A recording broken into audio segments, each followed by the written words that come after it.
Nepal sets up peace efforts in Tarai amid tensions. Prime Minister leaders call for dialogue and harmony. Nepal urges search for missing Broad Peak climbers. Nirmal Purja among mountaineers missing after avalanche. One climber declared dead. Nepal prepares a bi-weekly salary system for civil servants. Federal offices complete technical setup amid pay scale delay. Trump-Gaza peace plan moves forward. Hamas accepts framework with disarmament and Israeli withdrawal terms. Saudi Arabia forms maritime defense alliance. 14 nations unite to protect key shipping routes. FIFA investment plan sparks global football backlash. European and CONCACAF nations threaten tournament boycott.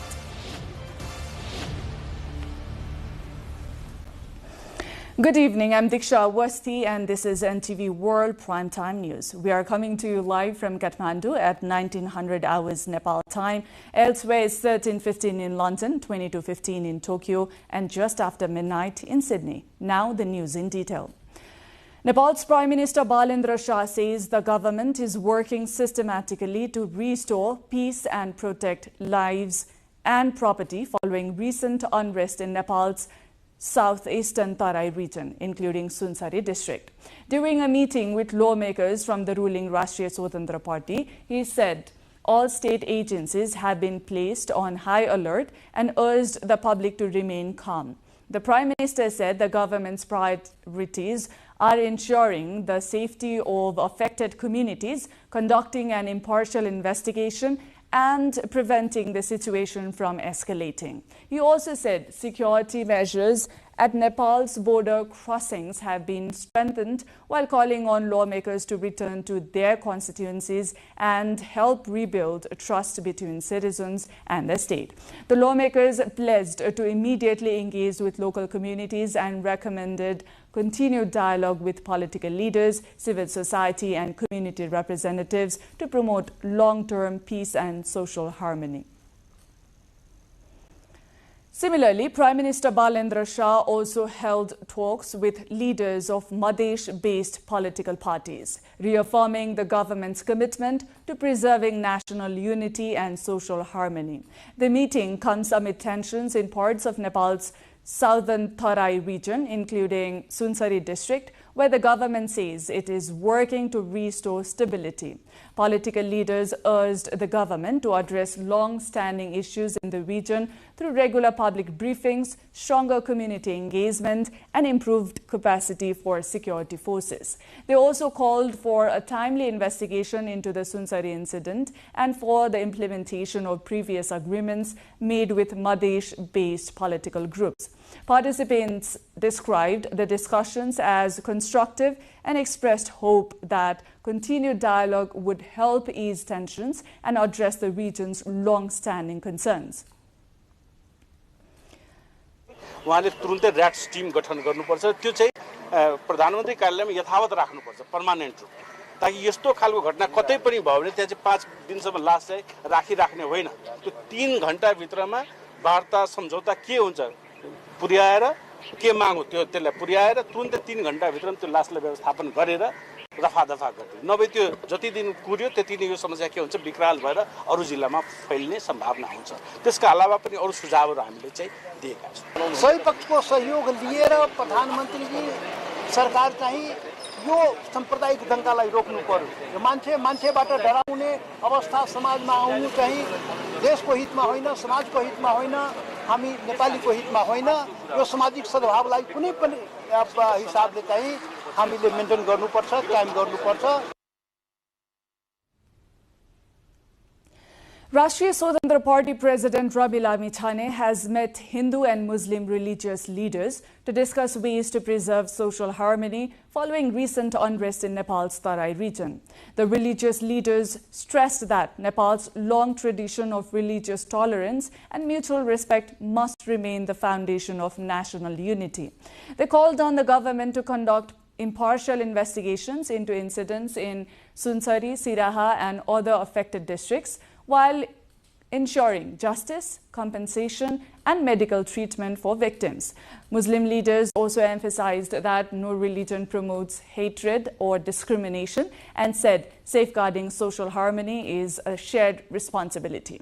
The leaders jointly urged political parties, security agencies, civil society and media and local communities to reject violence and work together through dialogue to restore peace and national unity. Nepal बहुधार्मिक, बहुजातीय, बहुभाषिक र बहुसांस्कृतिक राष्ट्र हो। यहाँको धार्मिक सहिष्णुता, सामाजिक सद्भाव, आपसी सम्मान र राष्ट्रिय एकता र पहिचानका आधार हुन्। कुनै पनि घटना वा विवादका कारण राष्ट्रिय एकता र पहिचानमा आँच पुग्नु हुँदैन भन्नेमा हामी स्पष्ट छौं। घटनाहरू जुन घटे त्यसका सत्य तथ्य कुरा ल्याएर छानबिन गरी जो कोही दोषी छ त्यसमाथि कडाभन्दा कडा निर्मम भएर कारबाही गर्नुपर्छ। Nepal's Home Minister Sudan Gurung has visited areas in the southern Tarai Madhesh region affected by recent tensions and appealed to all communities to maintain peace and social harmony.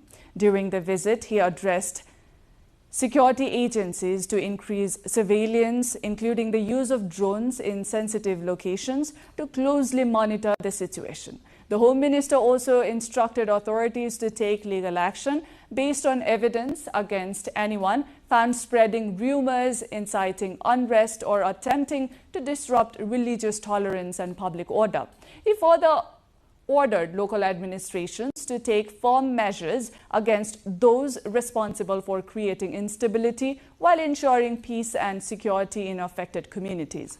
Local authorities have urged the public to remain calm, avoid misinformation and provocation, and continue promoting social harmony as efforts to restore normalcy continue.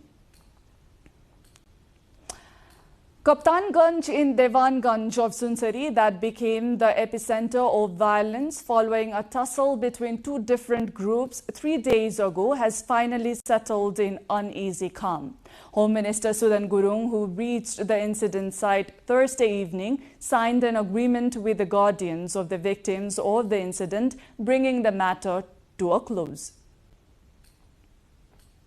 A 7-point agreement has been reached between the government of Nepal and the families of Om Prakash Mehta and Jai Prakash Mehta, who lost their lives in the incident that occurred on July 25th in Kaptanganj, Devanganj Rural Municipality 3, Sunsari. The agreement was signed late last Thursday night following negotiations. The parents of the deceased, Om Prakash and Jai Prakash, signed on behalf of the families, while Home Minister Sudan Gurung signed on behalf of the government. According to the agreement, the government will immediately initiate the process of declaring the deceased as martyrs and provide relief of 1 million Nepali rupees to each family. An impartial investigation will be conducted and those found guilty will be punished. An inquiry will also be launched into the legal status of the madrasa or the Islamic educational institution located in Devanganj Rural Municipality 3. The agreement further states that one eligible member from each bereaved family will be provided employment. Based on the recommendations of the investigation committee, a memorial park will be constructed in a suitable location of the municipality in coordination with the local government to honor the deceased. The victim families expressed confidence that the government will implement its commitment in a timely manner, while the government assured that all points of the agreement will be implemented step by step. Following the agreement, the epicenter of the recent unrest, Kaptanganj, is slowly limping back to normalcy. In the other news, Nepal government has called for intensified search and rescue efforts for climbers who went missing after an avalanche on Broad Peak, an 8,047-meter mountain in Pakistan's Karakoram range. A climber from Gorkha, Nepal, Pur Bahadur Gurung, has been declared dead in the avalanche. The appeal follows the disappearance of climbers from several countries, including 6 Nepali mountaineers, during an expedition after the avalanche.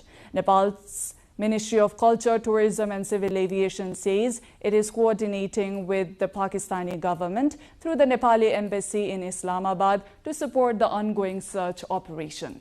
Authorities have also urged the public to rely only on official information released by the relevant agencies regarding the rescue efforts. Among the missing is renowned climber mountaineer Purja, widely known as Nimstai, along with several experienced Sherpa mountaineers. A Nepali national has been killed in a drone attack in northern Kuwait, according to the Nepali embassy in Kuwait.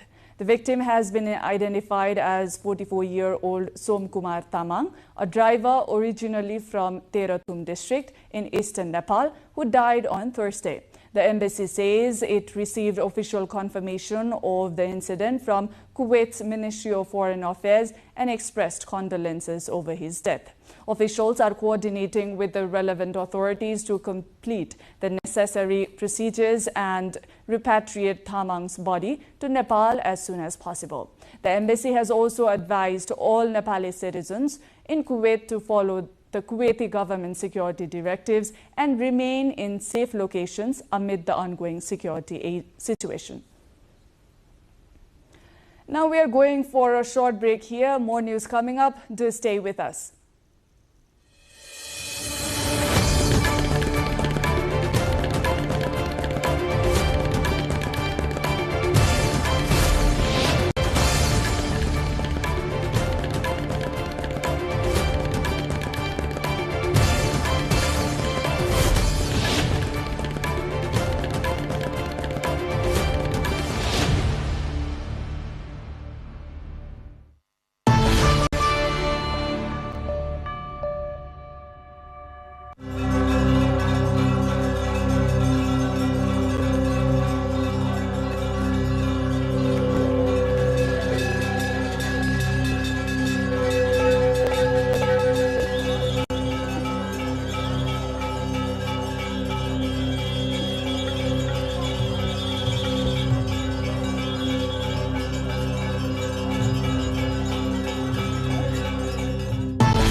Welcome back. From the first month of Nepal's new fiscal year, the federal government has completed technical preparations to allow civil employees to receive their salaries every 15 days instead of 1 month.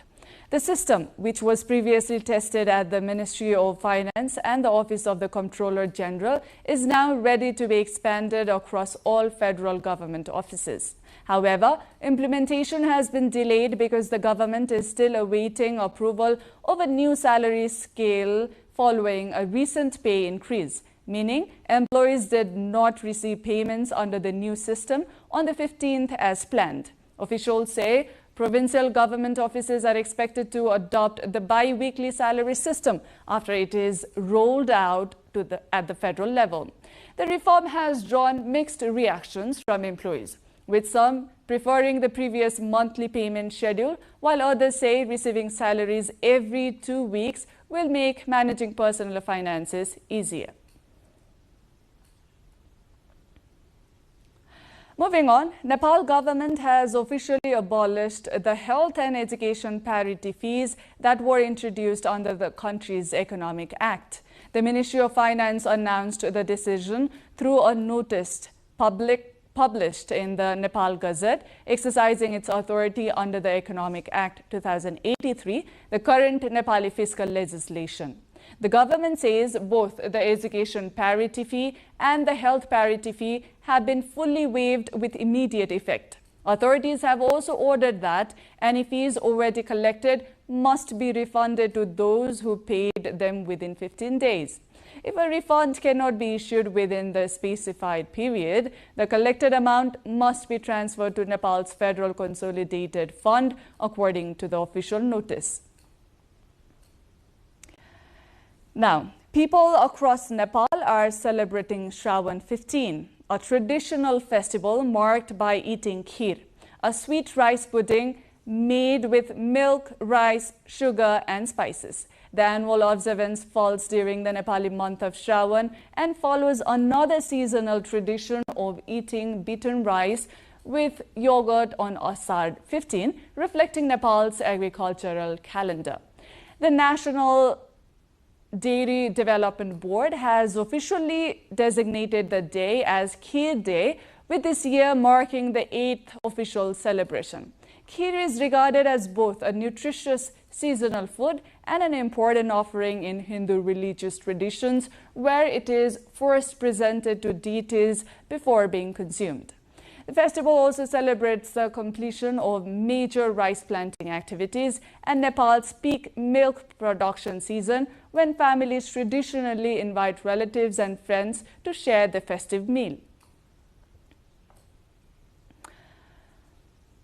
In the other news, members of Nepal's Bambule Rai community have celebrated Flute Day and Kheer Khane Day, annual events dedicated to preserving the traditions of the indigenous Kirati community. Observed on the 15th day of the Nepali month of Shravan, the festival promotes the community's language, culture and religious heritage among younger generations. Celebrations in Lalitpur brought together Bambule Rai people from across Nepal, who performed traditional music and dances using instruments such as the bamboo, flute, binayo and madal. Cultural experts said preserving heritage requires passing traditional knowledge and values to future generations, not just performing cultural practices. Community leaders also called for greater unity to safeguard the Bambule Rai community's distinct identity, language, customs and traditions.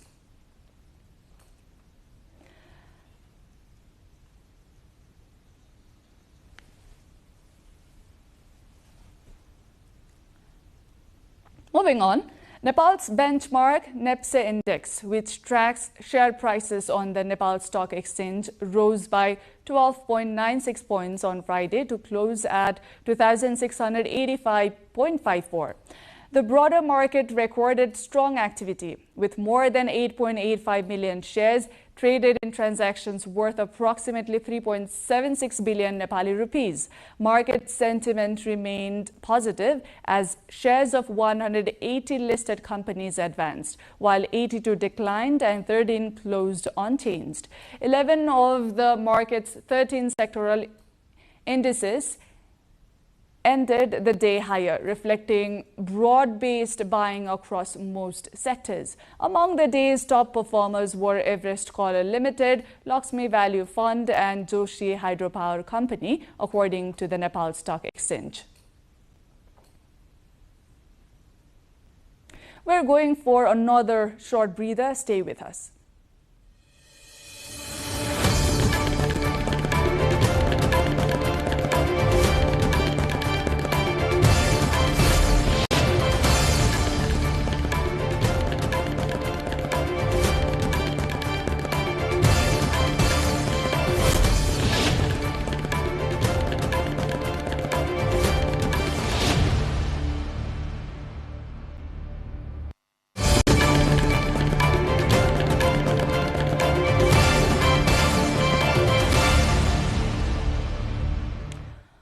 Welcome back. Now on to international updates. Hamas has said it agrees to a deal to end the war with Israel that includes provisions for the gradual withdrawal of Israeli forces from the Gaza Strip and arrangements for the group's disarmament. The announcement came after U.S. President Donald Trump said an agreement had been reached for the complete disarmament of Hamas as part of efforts to establish a new Palestinian administration in Gaza. Hamas said a committee set up by Trump's Board of Peace would oversee the storage of its weapons, while insisting Israel would not play a role in the disarmament process. Hamas also added that it expects mediators to ensure Israel complies with the agreement, including the phased withdrawal of its forces from Gaza. India's upper house of parliament has passed a bill imposing tougher penalties for exam paper leaks following nationwide student protests over widespread examination irregularities. The legislation doubles the maximum prison sentence to 10 years and raises the maximum fine to more than $1 million for those convicted of leaking examination papers. The bill, which was approved by the lower house a day earlier, now awaits presidential assent to become law. The move follows weeks of mass protest over leaked exam papers and other irregularities spearheaded by the online cockroach Janata Party or CJP movement that culminated in the resignation of Education Minister Dharmendra Pradhan. An estimated 49,000 migrants crossed from Morocco into Spain's North African enclave of Ceuta by land and sea over the past 24 hours, overwhelming border controls and promoting Madrid to deploy the armed forces. Spanish officials said at least 7,000 of the new arrivals are minors, while at least 18 people have died in recent days attempting the crossing. The surge follows a recent Spanish Supreme Court ruling that migrants intercepted at sea while heading to Ceuta or Melilla cannot be immediately returned to Morocco. Spain's Prime Minister Pedro Sánchez strongly condemned the incident, calling it a violation and attack on Spain's territorial integrity. En segundo lugar, definir lo que ha sucedido en el día de ayer como un ataque, una violación de la integridad territorial de España. Ceuta es una ciudad española y lo sucedido en el día de ayer merece todo nuestro reproche, toda nuestra condena en el nivel más enérgico posible, de rechazo, de condena y de consideración de deplorable la violación y el ataque a la integridad territorial de una ciudad española como es la ciudad de Ceuta. No quiero olvidarme, por supuesto. Moving on, at least 32 miners have been killed after a powerful explosion ripped through a coal mine in Pakistan's southwestern Balochistan province. The blast occurred on Thursday at a mine in Soranj near Quetta and is believed to have been caused by a buildup of methane gas. Officials said 36 miners were inside the mine at the time of the explosion, while 2 adjacent mines were also damaged by the blast. Rescue teams continued recovery operations into Friday, but authorities said the chances of finding anyone alive were extremely low. Saudi Arabia and 13 other countries have agreed to establish a defensive naval alliance to protect commercial shipping through key maritime routes, including the Bab el-Mandeb Strait, the Red Sea and the Gulf of Aden. The coalition was formalized at a defense conference in Riyadh and includes Kuwait, Bahrain, Qatar, Pakistan, Turkey, Egypt, Jordan, Yemen, Bangladesh, Nigeria, Sudan, Djibouti and Somalia. Saudi Arabia will host the alliance's headquarters, which will include a joint command structure, an operational control center and a general secretariat to coordinate maritime security efforts. The pact was formalized at a military conference held in Riyadh, which brought together defense chiefs and delegates from 43 nations alongside representatives from the European Union. Categorizing the partnership as a purely defensive initiative, defense authorities stressed that the bloc is not targeting any particular state or entity, reassuring that all measures will strictly adhere to international legal protocols while respecting the sovereignty of every member nation. Now we move on to another short breather. We will be back. Stay tuned.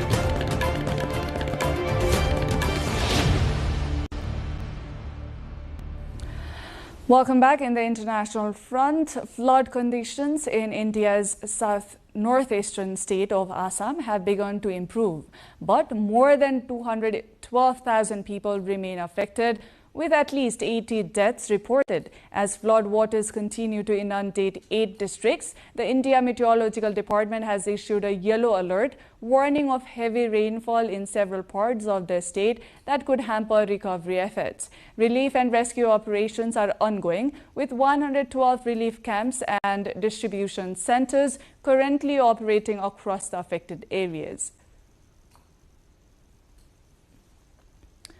Falling water levels in the Danube River have uncovered the well-preserved remains of a woolly mammoth in northeastern Bulgaria, raising hopes of further archaeological discoveries. Experts from the Regional Historical Museum in Ruse identified a jawbone, tusk fragments, part of a shoulder blade and a femur, all believed to belong to the same young mammoth from the Ice Age.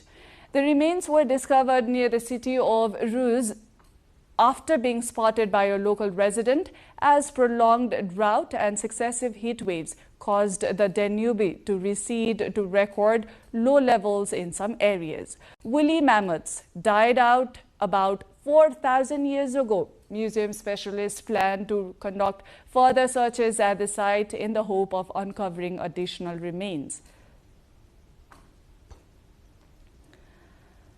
A nature photographer in eastern Turkey has developed an unusual bond with freshwater turtles after years of documenting them in the wild. 64-year-old Farzandi Kosar from Erciyes province said that the turtles now recognize him and swim toward him whenever he approaches the shoreline instead of fleeing as they typically do around humans. The relationship involved over years of regular visits and close observation while photographing the animals.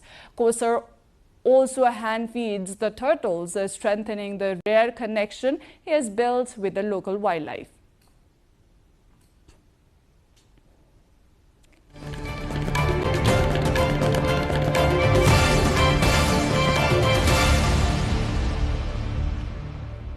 Time now for the sports update.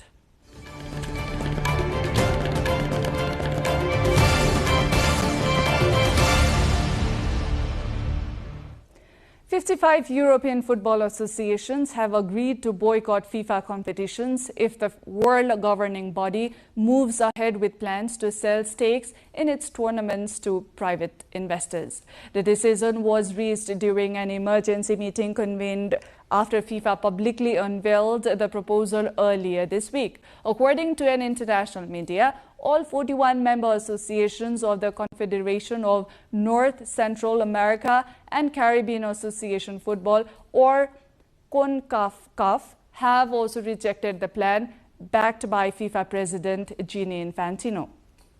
European football's governing body, UEFA, has issued strong statements opposing the proposal, warning it could undermine the integrity of international competitions. If implemented, the boycott would affect all FIFA tournaments, including the Men's and Women's World Cups and the Club World Cup, with the first impact expected during the Women's World Cup playoffs in October.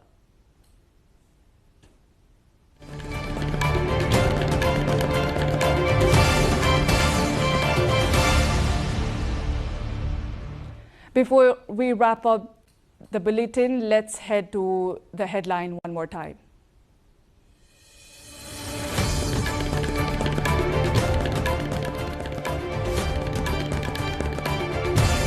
Nepal steps up peace efforts in Tarai amid tensions. Prime Minister leaders call for dialogue and harmony. Nepal urges search for missing Broad Peak climbers. Nirmal Purja among mountaineers missing after avalanche. One climber declared dead. Nepal prepares bi-weekly salary system for civil servants. Federal offices complete technical setup amid pay scale delay. Trump Gaza peace plan moves forward. Hamas accepts framework with disarmament and Israeli withdrawal terms. Saudi Arabia forms maritime defense alliance. 14 nations unite to protect key shipping routes.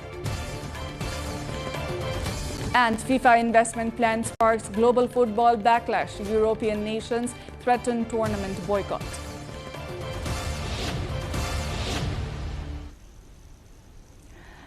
That's it for this edition of Primetime News. Our next bulletin will be at 2200 hours Nepal time. Do join us through our social media and get the latest updates from our official website, nepaltelevision.com. Thank you for staying with us. Have a wonderful evening ahead.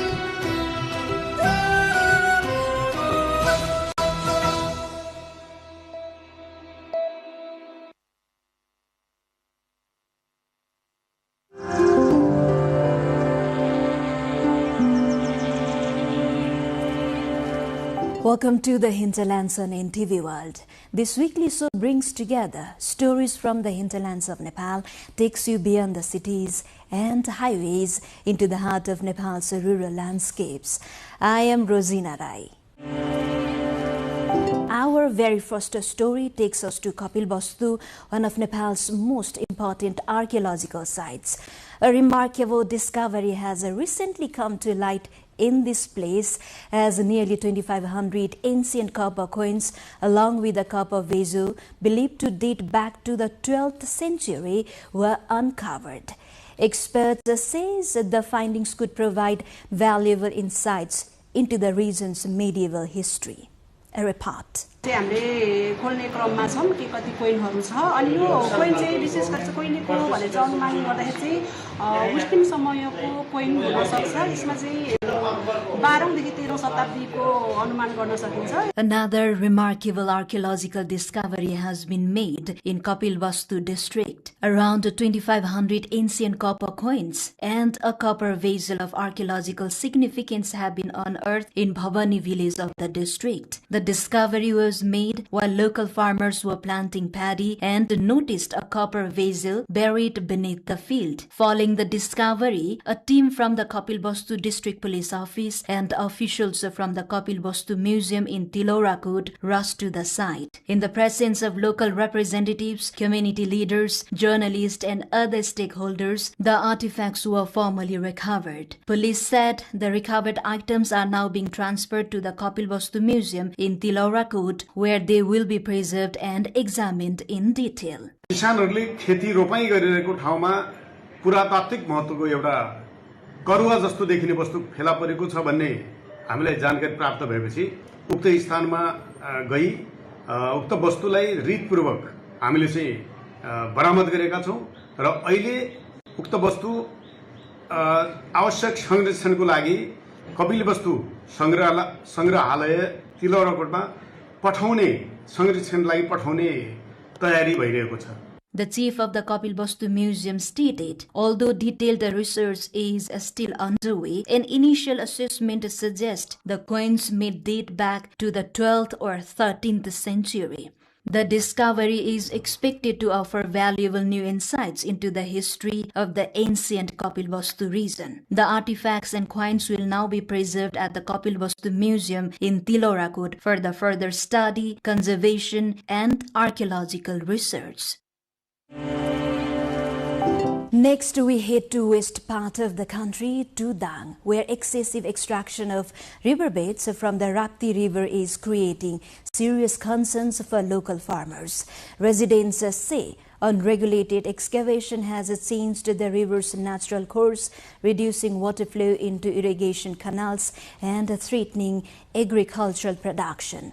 They are calling for stronger oversight to protect both the river and their livelihoods. Excessive extraction of riverbed materials from the Rapti River in Dang district in mid-western Nepal has left sections of the river sinking and in some areas changed the course of the river as well. This has not only created challenges for irrigation in the area but also lowered the riverbed, preventing water from flowing naturally into traditional irrigation canals. Near the Bhalubang Pulchok Bridge, the Rapti River, which once flowed along the northwestern bank, has gradually shifted towards the southeastern side. Farmers in the area say the change has left many canals without enough water to irrigate their fields. To keep their crops alive, they have been forced to build temporary diversion dams to raise the water level. हामीले मान्छेले मात्रै खोर्सिएर किला भाटा गरेर पनि पानी पर्छ आउने ठाउँमा अहिले हामीलाई जीसीबी लगाउँदाखेरि पनि समस्या साउन मासको पानी यो छ भनेपछि पछि गएर तपाईको हिउँद मासमा के गति होला पहिला चाहिँ हामीले परम्परामा चाहिँ हामीले दुई बाली धान एक बाली धान चैते धान लगाएर चैते धान काटेर हामीले जडन धान लाउँथ्यौं अब त्यो धानलाई हटेर अब एक बालीमा आयो अब एक बाली पनि नहुने अवस्थामा चाहिँ हाम्रो नदी दोहनको कारणले गर्दाखेरि एक बाली पनि नहुने अवस्थामा हामी कृषकहरू आछौं. More than 1,700 hectares of farmland in the area is irrigated via earthen canal system that is prone to constant damages. As the riverbed continues to deepen, much of the water no longer reaches the fields. Local farmers say the absence of a permanent diversion dam and modern irrigation infrastructure has made the system more vulnerable. Rapti नदीमा JCB excavator heavy मेसिनहरु प्रयोग गरेर gravel नदीजन्य पदार्थ ढुङ्गा गिटी बालुवाको अवैध उत्खनन गर्दा र त्यसरी नदीलाई गहिराउँदा नदीको धार परिवर्तन भएर यो समस्या सिर्जना भएको. Riverbed materials are widely used in Nepal's construction industry, and local governments also generate significant revenue by issuing contracts for their extraction. However, environmental experts have long warned that excessive or poorly regulated excavation can deepen river channels, destabilize riverbanks, alter natural river flow, and damage irrigation systems and nearby infrastructure. For farmers who depend on these rivers for their livelihoods, authorities concerned need to ensure that riverbed extraction must strike a balance between economic interest and protecting the irrigation systems. This program has on many occasions highlighted the current situation of freed kamayas, known for traditional agricultural bonded laborers. In this episode, we bring you another story from Kanchanpur district. Although 26 years have passed since Nepal abolished the Kamaya bonded laborer system, many former Kamaya families are still waiting for meaningful change. They continue to struggle for land ownership, permanent rehabilitation, and equal opportunities, raising important questions about justice, inclusion, and promises that remain unfulfilled. 26 years ago, on July 17, 2000, Nepal officially abolished the Kamaya system, a centuries-old form of bonded labor that had forced thousands of families, mostly from the Tharu community, to work for landlords in exchange for shelter and meager wages. The declaration marked a historic turning point. It promised not only freedom from bondage but also land, housing, and a chance to rebuild lives with dignity. But more than a quarter of a century later, for many former Kamayas, that promise remains unfulfilled. Across Western Nepal, thousands of freed Kamaya families are still living in temporary settlements on government or public land. Many continue to survive without legal ownership of the land they occupy, permanent housing, or secure livelihoods. According to community leaders, nearly 32,500 freed Kamaya families were identified across Dang, Bhake, Bardia, Kailali, and Kanchanpur, while around 27,000 families have received land ownership certificates. 1,000 remain excluded from government records. Even among those who hold land certificates, some families say they have never been shown the land allocated to them. दासमा रही हाम्रा एकदम बंधन पड़ल रही उ time में हमन बहुत खुशी लागल बीच में आफत हो गेल जे का कर की ना हमन खैना हो अब सावन के महीना हमरा वहां से किसनो खेत दिहल यहाँ खासै पूरा नहीं करला हो अभी फिर लड़का बच्चा सब पढ़ल लिखल बच्चा फिर अभी बेरोजगार के बाटे रोजगार नहीं भेटित है अब The challenges extend beyond land ownership. In Kailali and Kanchanpur, government records identify 14,267 freed Kamaya families, but only 12,320 have been rehabilitated. Many families are still waiting for permanent settlement, while others say the small plots they received are insufficient to sustain their livelihoods. Limited access to education, vocational skills, and employment opportunities has left many former bonded laborers dependent on daily wage labor, trapping a new generation in poverty despite their legal freedom. दुई तिहाईको सरकार रहेको छ हाम्रो संघीय सरकार मार्फत नै यो जमिनको जिम्मेवारी जमिन दिने जिम्मेवारी भएको हुनाले संघीय सरकारले अहिले मुक्त कमैयाहरूलाई तत्काल जो जग्गा पाउन बाँकी जुन मुक्त कमैयाहरू हुनुहुन्छ उहाँहरूलाई जग्गाको व्यवस्थापन गरियोस् र जग्गाको लालपूर्जा वितरण गर्ने कार्य गरियोस् र अझै जग्गाको लालपूर्जा पाइसकेपछि पनि उहाँहरूको मुद्दा चलिरहेको छ र उहाँहरू कुनै खोला किनार रोडमा किटाकाट भएको जमिन छ त्यसले गर्दा ती सबै कुराहरूलाई बदल गरेर एकदम उचित घरवासयुक्त जग्गामा उहाँहरूलाई जग्गाको लालपूर्जा व्यवस्थापन गरियोस्. Local governments say they have expanded basic services in several settlements and launched skills training programs. Some municipalities, including Rapti Rural Municipality in Dang, have begun identifying families previously left out of official records and are preparing to facilitate land ownership. Yet community representatives argue that progress has been slow and many promises remain on paper. As Nepal marks the 26th Kamaya Liberation Day, celebrations are accompanied by uncertainty. Many families now fear displacement as authorities move to clear public land where they have lived for years. For the people once liberated from bonded labor, the demand is no longer simply freedom. It is for secure land ownership, permanent housing, sustainable livelihoods, and the dignity to live without the label of freed Kamaya. 26 years after liberation, they say true freedom will only come when the promises made in 2000 are finally fulfilled. And finally, we travel to the hills of Panchthar, where hidden waterfalls are becoming major attractions for the visitor. With improved conservation efforts and better tourism infrastructure, these once overlooked natural sites are drawing increasing numbers of domestic and international tourists, creating new opportunities for local communities and strengthening the region's tourism economy.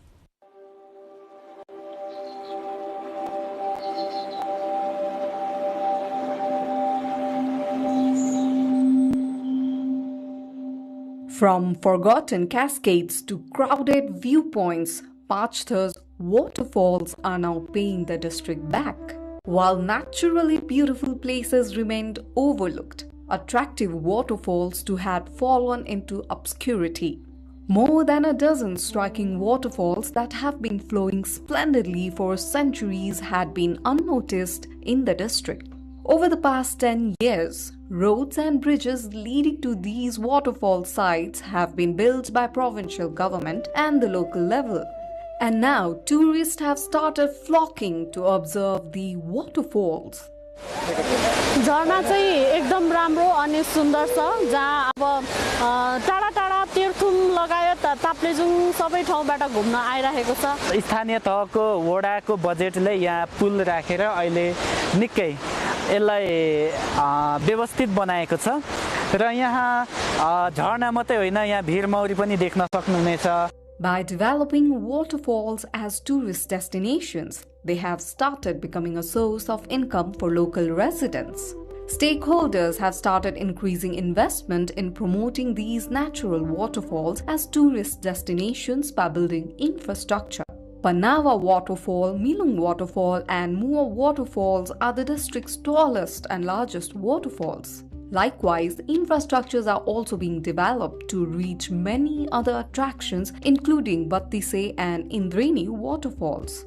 अझ राम्रो महसुस गर्नको र आनन्द गराउनका निम्ति झोलङ्गे पुल पनि हामीले निर्माण गरेका छौँ र सम्पन्न भएको छ र यो क्षेत्रमा पर्यटकहरू चाहिँ आउन जान सहज होस् भन्ने हिसाबले गाउँपालिकाको लगानीमा हामीले तपाईँको स्टोन सोलिङको पदमार्ग निर्माण गरेर पर्यटकलाई आवाजाही गर्नलाई सहज बनेर बनाउने बाटो हामीले बनाएका छौँ. Waterfalls tend to be more attractive during the monsoon season when there is more water. Since government investment in promoting waterfalls began, the number of visitors coming to observe them has increased. Along with the flow of people, local agriculture products have started selling, thereby increasing local residents' income.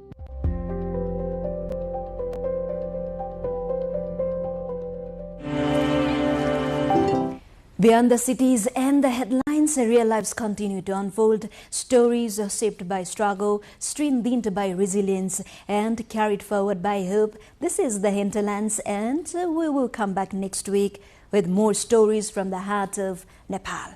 Do follow us on our website, nepaltelevision.com, social media handles, and YouTube channel. Thank you for joining us. Goodbye for now.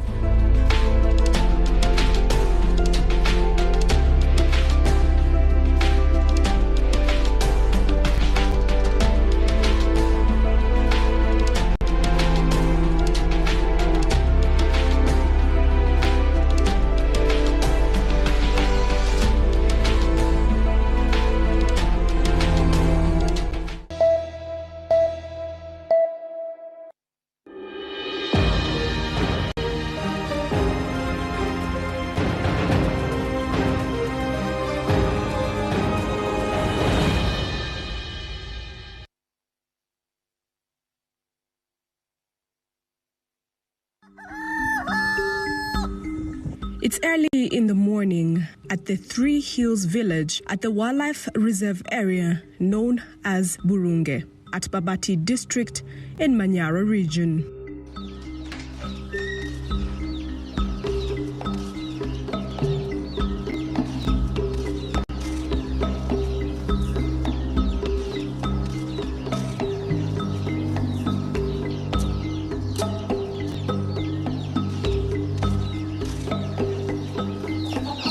Mama Simba starts her new busy day with her daily responsibilities. This is a tradition which she carries day by day throughout the week from Monday to Friday.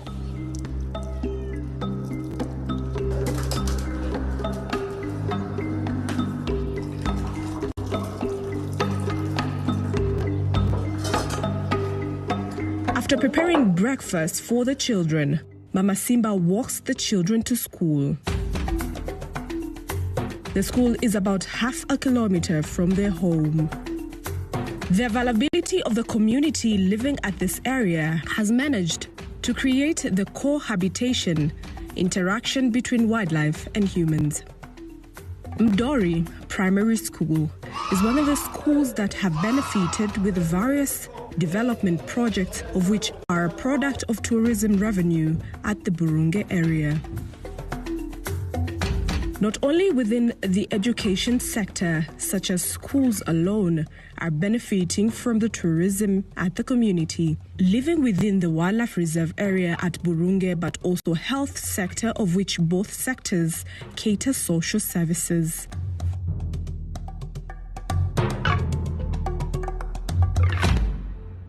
Mama Simba is one of the main beneficiaries of the tourism activities within the area and the sector as a whole by being provided with entrepreneurial skills, not only to her personally, but other women within her community.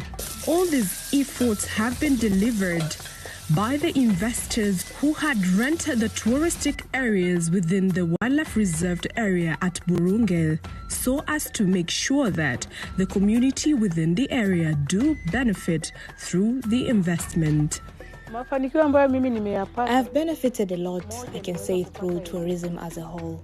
First, I've been able to get an entrepreneurial education, and this has helped me in business management. We are taught something called value chain.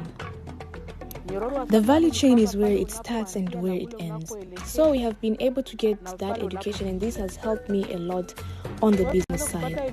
I've learned how to do business, what communication skills to use, and when doing business, there is business competition, and how to survive business competition. For example, I'm doing this type of business and there's someone else doing the same business. How should I do it so that I can attract more customers and be different from others? I've been able to learn various methods to be able to do that. Burungi has investors such as Chemchem, Kibo, and many more investors in the wildlife area. I got most of the wildlife knowledge through them. That education has helped me in good governance studies. We have been taught that if you see an animal, you should not think of meat but value in terms of money. We have benefited through our handicrafted products, and we need to protect our forest, because if our forest is invaded and trees used for handmade products are cut down, we would not have other ways to make an income out of handmade products.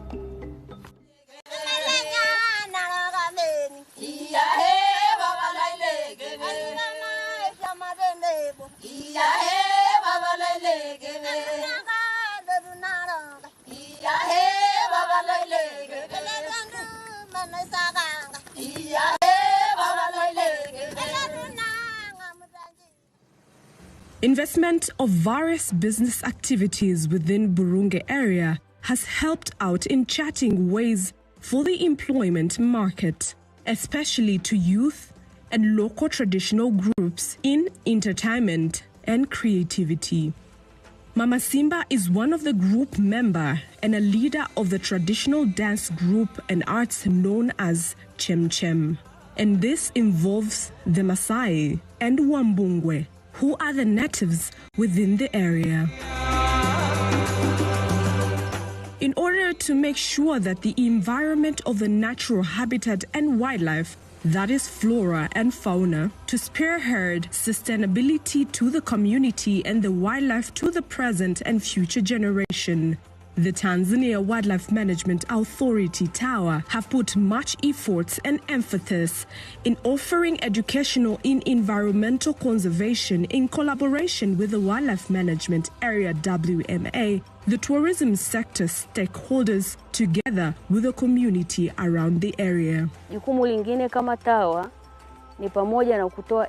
We educate. This education is divided into 3 parts: conservation education, education on how to deal with wildlife animal, and we also cater for environmental education. In this community, we are successful by a larger percentage because we provide education in institutions like schools, but also in villages. If you look at this area, it has been taken care of in a larger percentage and is conducive for conservation, investment activities including phototourism and hunting tourism, of which leads to adding income from conservation activities. We can measure that income by the year 2022. They have managed to collect 2 billion shillings, so this is a profit that goes back to the villages in order to continue doing conservation activities including wildlife and environmental protection. But the most important thing we offer in these areas, we have said, is sustainable conservation. There is a positive impact that comes from conservation through investment in conservation areas, tourism activities, hence continuation on a larger scale in tourism activities, and we get a lot of tourists. The Burungi community, in collaboration with Wildlife Management Area WMA, has been able to introduce wildlife and human protection by providing employment to women within the community as game rangers.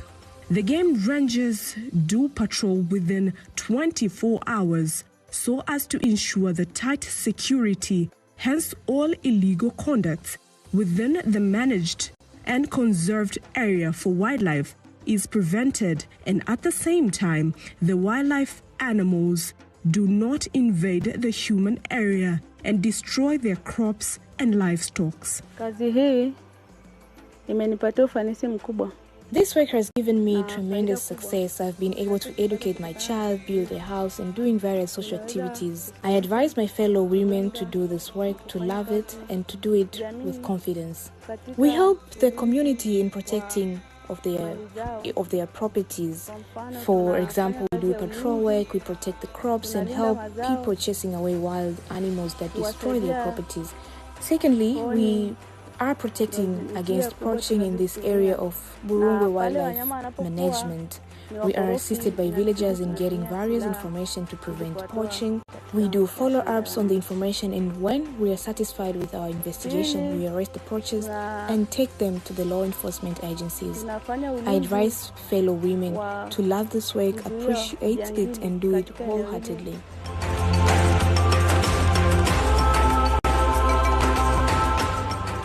Indeed, the Wildlife Game Reserve community at Burunge has been the best example for sustainable tourism and the best practice in environmental conservation, hence sustainable tourism, and at the same time empowering women.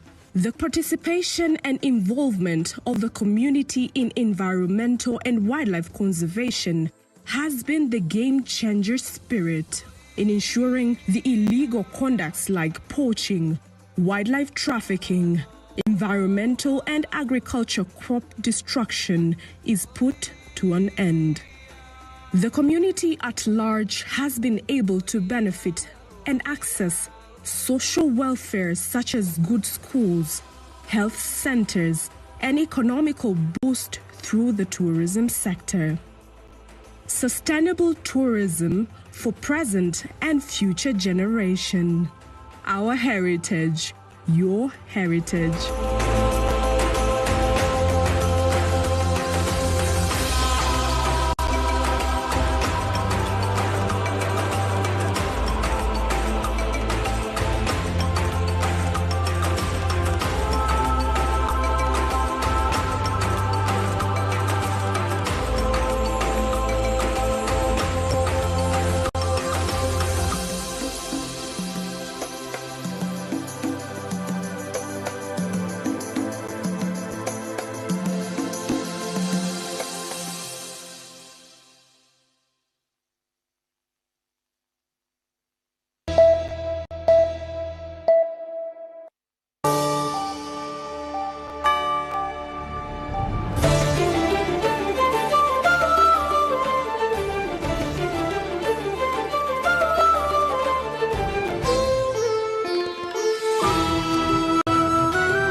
A farmer in Nepal spends months growing maize. Just days before harvest, a troop of monkeys arrive. Within an hour, the crop is gone. It sounds like a local problem, but it isn't. Farmers in India lose crops to elephants, Australians battle kangaroos, Americans struggle with bears, and Europeans are debating wolves. Around the world, wildlife is returning, but so is conflict. So the question is, can humans and wildlife still coexist? To help us understand why these conflicts are increasing, what Nepal's recent monkey management report recommends, and what lessons the world can learn about coexistence, on Insight today we are joined by Mr. Hom Chetri, who is the chair of Nepal's Monkey Management Task Force and also a human-wildlife conflict expert. So welcome to NTV World Insight. Thank you for having me. Thank you. You've chaired the Monkey Management Task Force, and just recently your team has submitted an interim report to the Nepal government. Yeah. Before we dive into the basics of human-wildlife conflict, what preliminary findings did you come up with? Well, first of all, I just had The preliminary findings we have divided into, I would say, two segments. One is what are we going to do into the practical field, like real intervention at the field level. And then we have divided into the program side of it, because these, unless these are synchronized very well, probably it won't lead to what we are expecting. So getting back to what we have recommended for this field intervention, the biggest ask or biggest recommendation is for sterilization, because I think that is the biggest part in terms of the capital. It is capital intensive as well. It is labor intensive as well. Although it has a lot of challenges, given that our country is yet to catch up with the speed or the kind of logistics help it needs to go for that kind of operation like sterilization of monkeys. Probably we do have a certain system in place for things like dogs and cats probably, but not yet for the monkeys. So because it's a special thing. So anyway, so that is one thing we are asking, sterilization. The second thing is we are recommending strongly to look into the compensation mechanism, because there is already a compensation mechanism. Suppose if anyone's farmland is raided by monkeys or any other animals like porcupines or wild boars or any other animals, so farmers can claim, I think, maximum up to 10,000 at a time. But that one goes through some cumbersome process, and at the end, some of the farmers, they just give up because of the the intensive process involved, and one has to travel all the way to go and claim it, and sometimes they end up paying more than what they will eventually get as their claim. Mm-hmm. So anyway, these are the very complicated process. So we have reviewed it thoroughly, and we have come up with the recommendation to make it more efficient, more pro-farmers, more compensation which is more realistic, like how much is the loss, and that should be evaluated accordingly. And also they should be in a position to get the money paid at the spot itself, than going all the way, the traveling, the logistic is another problem. So that also needs to have a kind of overhauling of the whole process. That is one of the things. And then we are also coming up with a kind of recommendation to look into the Heralo system. Probably you are aware this is a very traditional way that has been going on since a long time. This is a community-based watch group. They form a group, and then they are called Heralo. But the system that we are recommending, it is a bit of improvised system. We are even recommending that there should be a proper training before they get onto the field. Like they should have proper instrument, proper equipment to protect themselves, like helmet, the proper gear, whistle. They should have proper way to communicate, maybe a stick for their own safeguard, and so on and so forth. And eventually they should go through different training, like how to maintain their logbook, how to communicate, and so on and so forth. And the basic feature that we want to see it change is, like in the traditional way, they won't really care about where the monkey is coming from or what is their route they have been following it up. They will just randomly chase it away. It doesn't matter where they end up. Like they might go to their neighboring plot. So, but in the system that we are talking about, it should be coordinated in a way so that their exit is not to someone's land, someone's farmland, but it has to go to a proper place where they can, stay without harming other farmland. Mm-hmm. So these are the components that we want to see added up. Why do you think the government thought it necessary to carry out this study? From this, what we want to understand is the gravity of the situation. How serious is monkey menace in Nepal?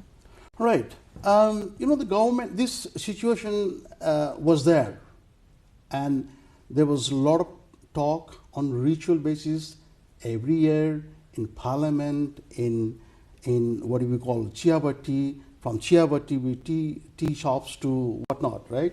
and it was raised at a very alarming scale. But it was happening, and it will go through a certain seasonal time, and then it will just vanish, and then again it used to come up every year, and then again and again and again, but it will never reach up to the table of policymakers who should take it seriously and do some action. And that probably never happened. And this time, I think they realized the gravity of the situations. This time, probably the visibility was much more, and the impact was really seen. Maybe because of the media, maybe because of the quick accessibility of the situations, or maybe I think it's more access to the visibility. That is how they could realize. If you could provide some numbers of how big of an impact this has caused to perhaps livelihoods or people. Well, we did one survey in Arghakhanchi, district called Arghakhanchi, and it was done through a very competitive professional team, and the result that came up was very surprising. For example, one of the most striking finding was in the districts, out of six palikas, 3 palikas were under the review, and they found that 78% of the total populations, they are in a process to abandon the farming. Either they have abandoned, or they are in a process to abandon, or they will just go for maybe one more season and they will abandon the entire farming. Imagine 78% of the farm populations, they are ready to abandon it, leave it. So what is left in the rural side, which is totally based on the farming? So that is one of the very alarming situation. Again, you can imagine the situations. Those who have certain alternative way, probably they will go there. But those who don't have any fallback place to land on and go for any other options, they will get into this spiral of vicious circle of debt, and then problem, right? So that was most alarming situations. Do you think the findings from Arghakhanchi represents rest of the other districts in Nepal? More or less. Or are there other impacts different than Arghakhanchi? More or less. Arghakhanchi can be taken as a kind of representative districts of the Middle East, because the impact is more in that regions, like about 50 to 60 districts out of, so those are heavily impacted. So I think Arghakhanchi case can be taken as a better example. There are, of course, many other districts even in the east, like we keep on listening about Diktal, Sankwa Sabha, and even in the Mid Hills, we keep on listening about how serious it is in Parvat, Gulmi, the Putan. I would say probably Arghakhanchi is a little less than some of the current districts who are facing severe impact because of this crop-raiding animals. And what would you say is the severe impact that they are witnessing? I would say, first of all, one data says whatever forage or whatever feeding that monkey need, they at least 45% of the food they need for their survival, they get it from farmland. And the rest, 55, they get it from their own natural habitat, right? So that itself, you can imagine how much is the share they're taking from the farmland, and how much encroachment, how much invading they have been doing it on kind of daily basis. People have been spending day and night actually, and on top of monkeys, there's another animal which is called wild boar. We call it bandel. Bandel is even more dangerous because in the daytime you take care of monkeys, and in the nighttime you have to take care of wild boar. And that wild boar is even dangerous because that can even harmful, that can even attack you. And so that is one of the situations how dangerous it is in terms of the crop loss and in terms of your safety. So it is very, very dangerous. And there are different figures floating in reports like 5 billion losses and some of the households in the range of 40 to 50,000 per year. Those are very sporadic kind of anecdotal reports coming up here and there, but there hasn't been a comprehensive report done at the national level to determine what is the total loss and which are the main hotspots, etc. But that is also in the pipeline, and that is also one of the suggestions we are making, that we should go for a national level, very credible, very reliable data, because at the moment we are just making some kind of guess. Recently, there has been one study done by NTNC, National Trust for Nature Conservation, and they have really come up with one basic figure on what could be the populations, and according to them, it's like 100,000, 104,000, closer to that. So, but we need to know how credible it is, but at least that is the basis we have. So my point is, we still lack a credible database, and without database, without that kind of information, it's very, very difficult to make any decisions for any planner. Like even if you talk about sterilization or compensation or any kind of interventions, right? We don't know where they exist and what is their age group. What is their way of coming? I mean, the route they normally follow, etc.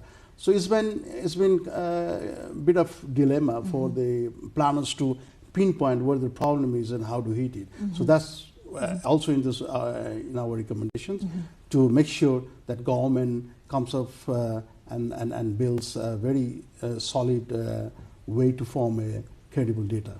Let's break down the compensation issue here. You mentioned that many of the farmers are not aware that there is a compensation mechanism in place.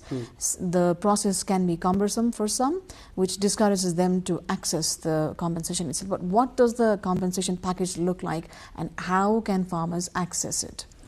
Well, the compensation form is designed in a way, it is a kind of lump sum amount, and there are different parameters, like for example, in a process to chase away the animals which is raiding your farmland, and in the process, suppose someone got killed, right? So that has a different level of compensation, probably certain like it happened in the case of elephant recently in what you call Chitwan, wherein Dhurba elephant came and injured, and one of them died. So that has, I think, my guess is like 10 lakh rupees. But instead, then it goes, the breakdown is there, like someone injured and then something is lost, and something happened, and then that has another compensation package.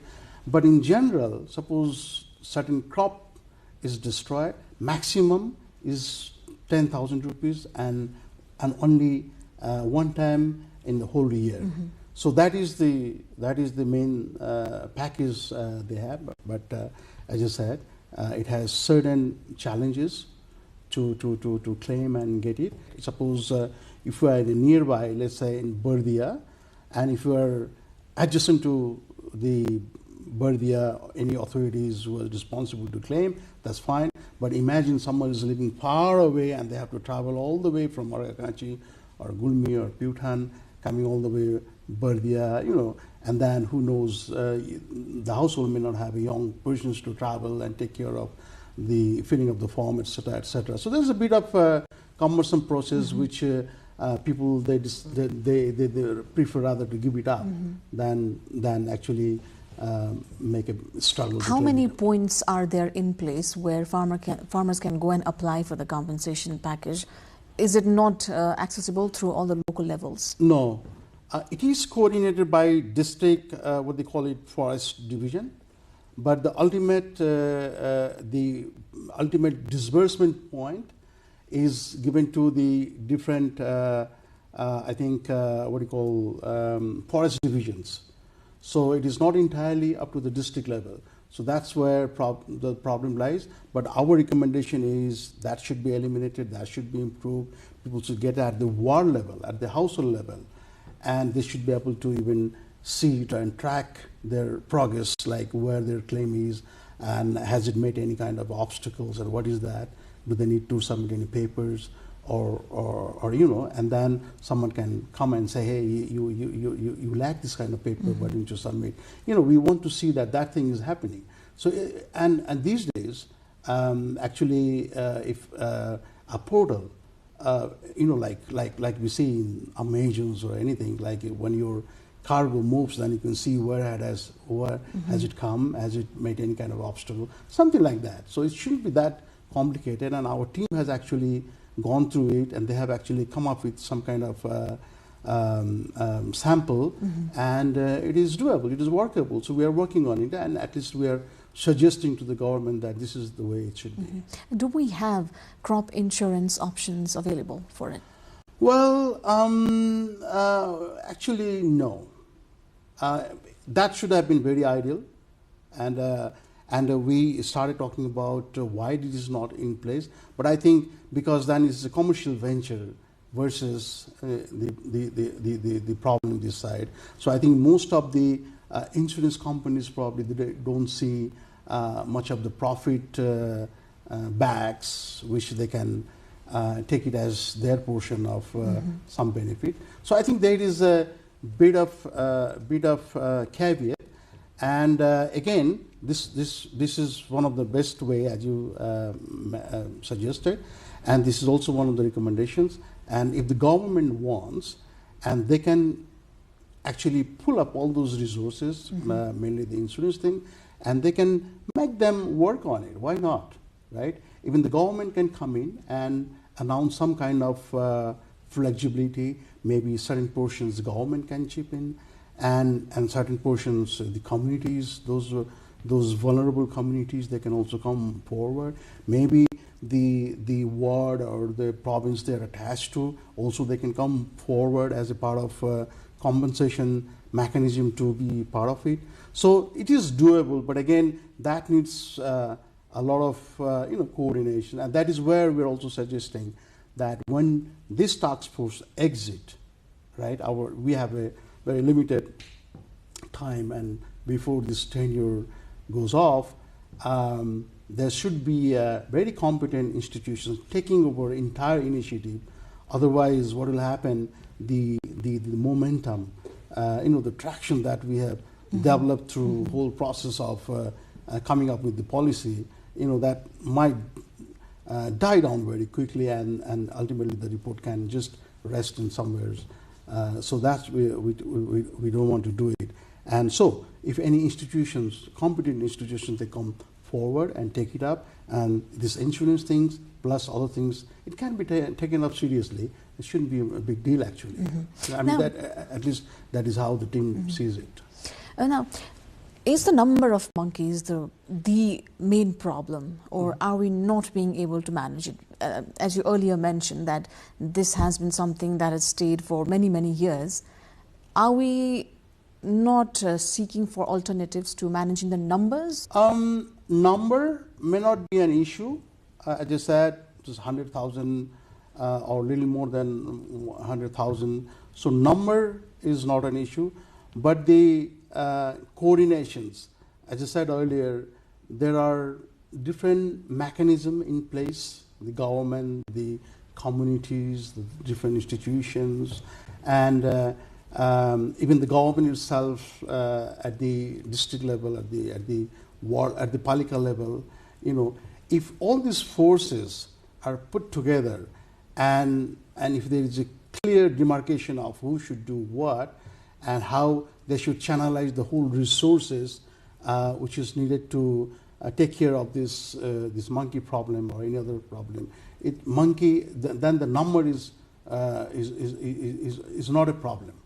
So whole issue is the coordination, and how good we are at coordinating the different sources. As I said, there are Heralo system, the community watch group, and there are other groups, and if the government wants, if they even forget about even in some cases, some of the districts, there is another group which is called community forest users group, which is very highly organized groups all over the country. There are 23,000 community forest users groups, so imagine the strength of it. So all those, and plus the youth, all those can be mobilized in a proper way, in a professional way. This is what we are talking about. And if these are all pulled together and put together, number is not a problem. It can be done. When we started actually this work, and we kept on hearing this, hey, why you worry about so much? Just export it to some countries like China. And we thought, yeah, probably why not? So, and then as we got into the process, and then we realized this is absolutely impossible. And the reason I tell you, there are two major reasons why it is impossible. One is country like China, why they would take our garbage. It is a garbage for them, right?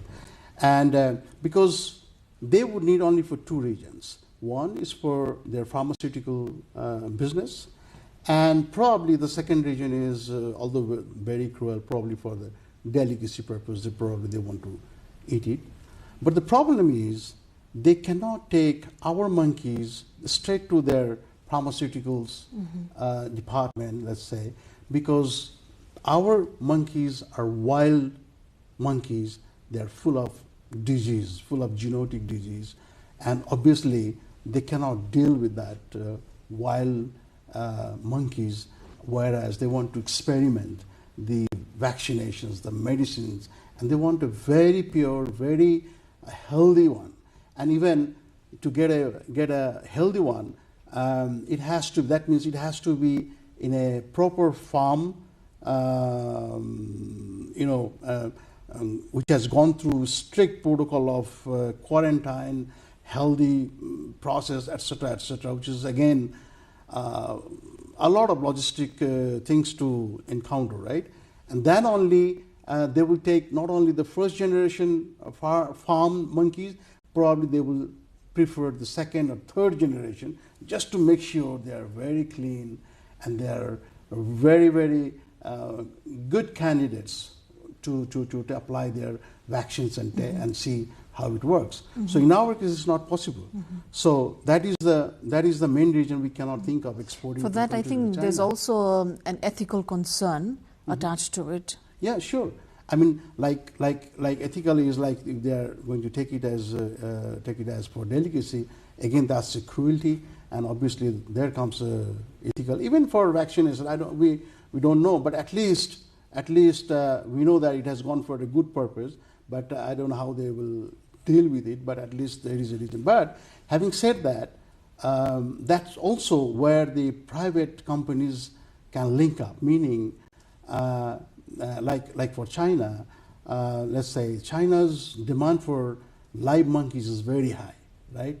They need about 70 to 100,000 monkeys a year for their pharmaceutical business, because it's $1 trillion business actually, right? Even in China, and the way they are expanding their businesses, right? And their domestic production ranges from 50 to 60,000. So there is a gap of 30 to 40,000 monkeys a year. So if there is a proper understanding, proper setup in our context, we can export it. Obviously, this exporting is not going to solve our current problem, which the monkeys are raiding our crops. This is not going to solve, but at least there is an avenue, which is a commercial avenue, which can be explored, right? Well, there are other challenges too, like animal rights groups and all this. They have to negotiate, but there is a commercial opportunities, commercial window of opportunity they can explore, and where the private sector can come in and grab that opportunity. But do you think climate change has aggravated the situation at all? Well, climate change is the big factor because of the land composition, the way it has changed, right? Because of the climate change. And also then there are so many other factors, the social factors, economic factors, that has all come together, but mainly the climate. Because in our case, what has happened, the gap between farmland and the forest, it used to be a bit wider, and there used to be buffer crops, buffers regions, which used to protect each other's, right? But now, because of so much of changes in the climate, in the composition of the whole forest, right? The forest is getting closer and closer and closer. So together with the forest, it comes all host of issues like animals, like monkeys. Now the monkeys, they are so much closer to our houses, the rural houses, and even they come inside, they take away the food together with the pots, they cook the food, right? So it has gone to that level. And of course, there are other issues like there is massive out-migrations, and the rural farms, they are left with the very old and probably the sick peoples, and they cannot really chase away. And the monkeys are so adaptive, so smart, so aggressive. They even don't care about the girl child. They don't care about the women, and even the old people. But the main route is, as you said, the climate region. So that we can see a clear link starts there. And how do you see this scenario unfolding in the coming years, perhaps? I mean, at least in our context, we see that the government this time has taken it very seriously. The RSP government, in particular, when they came up, with their strength, out of their 100 commitments to do, let's say, in 100 days or further, number 87 in the manifesto is totally dedicated for this region. It's totally to take care of the human-wildlife conflict mitigation measures. So you see the level of seriousness, level of commitment they are putting. And now I see that they have gone ahead and they have formed a high-level task force, and the task force is composed of all the representatives from the stakeholders, from the ministries, and also representative from Prime Minister's office, and they have been doing all the technical oversight. So you see the seriousness attached to this problem compared to what it used to be when the earlier people will talk about it, they used to have some kind of response there, but I would say it was more kind of a ritual, and it wasn't taken up seriously. But now I'm confident that they will go further and they will not drop this issue, and that is why one of the recommendations we are putting up is there has to be, before the task force exit, there has to be one institution who will hold it properly, take it up further, and the momentum that has gone, come up so nicely, it should really remain alive and produce something tangible. I'm sure. This is not a suddenly developed issue. It has been going on for so many decades actually, and now it has come to this stage, and we are serious about it. I'm sure it will take a while, and if I may add on to it, like the risk side is we are slowly losing the chances to protect the maize crop, because the maize crop is the most vulnerable crop in our agricultural cycle, and that is more attractive to monkeys, and they have been invading it, and I don't think we can really catch it up and do something, but we are trying. Let's see, and then if we do it, if we come up with something, and even if we can save even a small percentage of it, that will be very helpful. At least we want to instill a confidence to the farmers that there is a government and their voice is heard, and someone is working on it. At least we want to inject that kind of confidence at the rural level, because their question is very simple. Look, I did so much of things. I paid so much expensive fertilizer. I bought seeds, and I did so much of things. And now, after so much of painful, process, my crop is lost. and no one is hearing. No one. Where is the government? Surely, monkey menace is not a unique problem to Nepal. There are other countries or regions facing similar problems. What kind of global good practices have you observed that maybe we could adapt into our system also? Yeah, we reviewed the situations, how it's being handled. Even That's in right. India, very neighboring countries, they are facing a huge problem. And they have gone from declaring the whole situation from pest animals to vermin, meaning pest animals, as I said, we have the same situations in Nepal, where, as I mentioned, the process is, right? But they have gone ahead because their situation was really, really getting serious. They declared it vermin, and they did the culling, meaning they kill some of the animals, most of it. And then, of course, there is often a debate like the culling is not the solution, etc., etc. But that is one part of review that we did, and we also want to take into considerations, right? That is one way. The another one, like other countries like Japan, Japan with their advanced level of technology, etc., and they have done it very well. And surprisingly, not surprisingly, they have established a quota, like 20 to 25,000 monkeys should be eliminated, let's say. So that's established by default. Every year they want to do it because it's a scientific way of managing the population.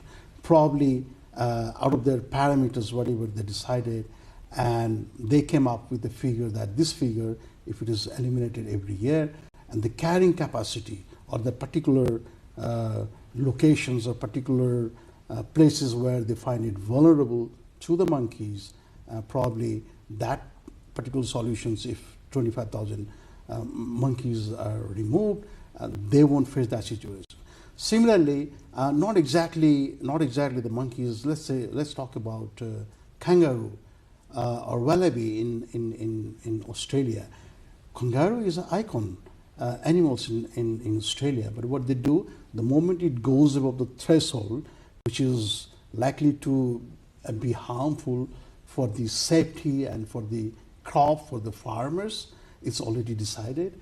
They even deploy the national resources, which means even army or even the, with armed personnel to eliminate those. They do the culling because just to maintain that the level of the number of population they want to keep it is no more harmful. Of course, they want to maintain ecological balance, and that is also our purpose. And we very much we call it a very popular terminology, and we want to abide by. Is called coexistence, right? It is not we are not an anti-animals. We are not an anti-farmers, but then we want to promote coexistence so that you live and we live, right? We are not anti to anyone, but the coexistence. But coexistence doesn't mean that the farmers, they go on bearing the disproportionate loss which is happening, right? Because they are not also lobbying or advocating for totally eliminating that kind of problem. They also know that the ecological balance is important, conservation is important, but at the same time, look at the grievances, look at the pain they are going through. So we say coexistence, but not at the cost of other, right? So this is what we are also highly focusing on our report. The coexistence should be way, and the culling is one of the tools, but that tools is the last resort. If A, B, C, D, all the non-lethal way that we are recommending to apply, which have been in the practice, which are not harmful, very human way to deal with the monkeys and other animals, and if those are in practice and eventually that doesn't lead to any kind of the result that we expect, probably that could be the end. That could be the end way to go for that. But again, we are calling it, there should be a scientific way to deal with it, right? That's not the way we're recommending, but it should be under the scientific way of population management. Lastly, before we conclude this conversation, you mentioned something about Japan, but overall, how can the government and authorities incorporate technology, for instance, artificial intelligence or GPS tracking, smartphone alerts into monkey management? Surprisingly, in our process, in our engagement as a task force, we invited all the stakeholders, and we were very, very taken by surprise the way the private sector has come up with the innovative ideas. They came and demonstrated, look, this is the AI-based technology, and we can develop it for you, we can customize it for you, they can put it different sounds, different way to scare away the different type of animals, including elephants, and the drone can come as in a rescue mission to chase away, to rescue, to spread all sort of baits, etc., etc. It's very amazing. The technology is there, and it's ready. And anyone, like in our capacity, our people here, they are ready to develop it. And apart from that, the China, even they got into in our contract, and they said we can develop. You just tell us how much and how many numbers you want for your coverage all over the country, and etc. So these are the good thing, that these technologies are there, active, working, and we can easily get access to those, right?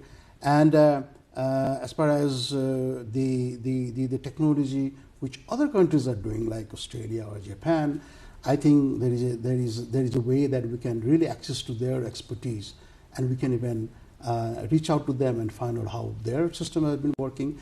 And not only them sharing their expertise, we also have our expertise. I was quite happy to see that the process of sterilization, we have number of experts in our country.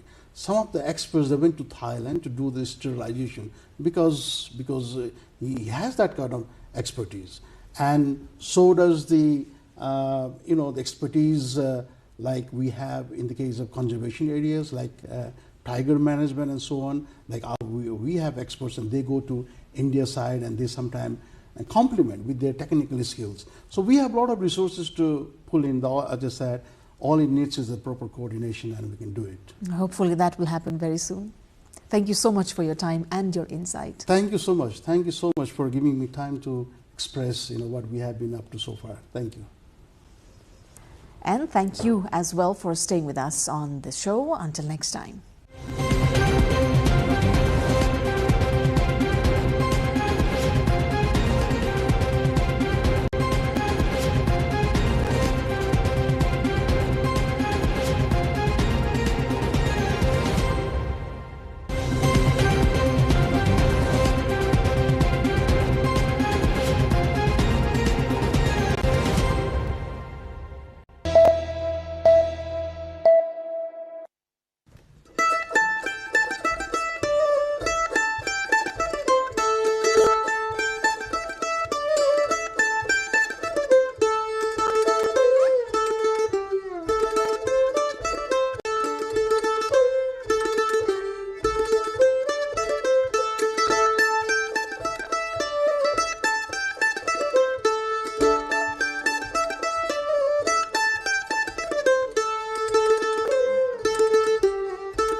Dai Lake in Karnali province is a geographically remote district, yet rich with untapped potential for tourism.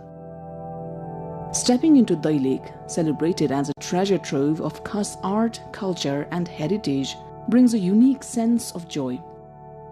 Journey begins amid its natural beauty, leading us toward Mahabur Rural Municipality. As we leave the mid-hill highway, the terrain becomes challenging, with hilly, muddy roads demanding patience and skill.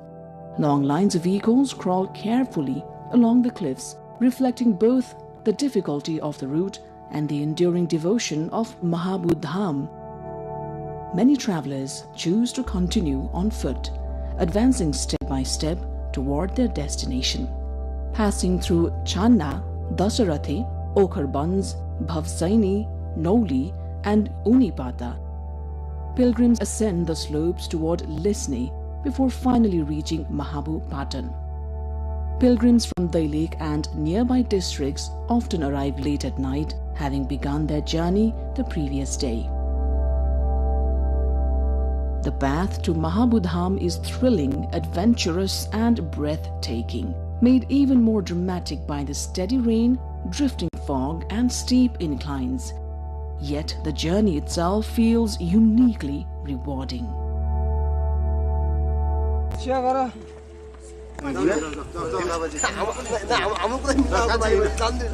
Mahabur Lake or Mahabur Dham, located within Mahabur Rural Municipality, is a remarkable place of natural beauty, religious significance and cultural heritage. Situated at an altitude of 4,200 meters, the area is adorned with emerald lakes, grazing flocks of sheep and goats, and a sky that dances with Himalayan mist. Every year, during Janai Purnima, a grand fair is held here, drawing thousands of devotees from across the region. Mahabur Dham's spiritual importance is deeply rooted in the ancient worship of Lord Shiva, revered here as the origin site.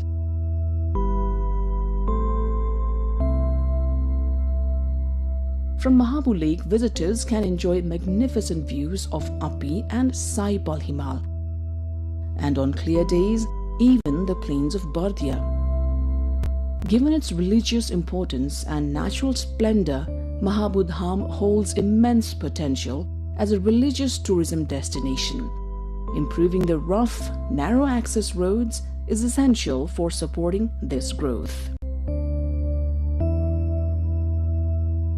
Mahabur Dham is more than a pilgrimage site. It is a confluence of culture, history, faith, and nature. To truly appreciate its significance, one must visit Mahabur Lake at least once, immerse oneself in its natural beauty, and experience the serene environment that leaves a lasting impression.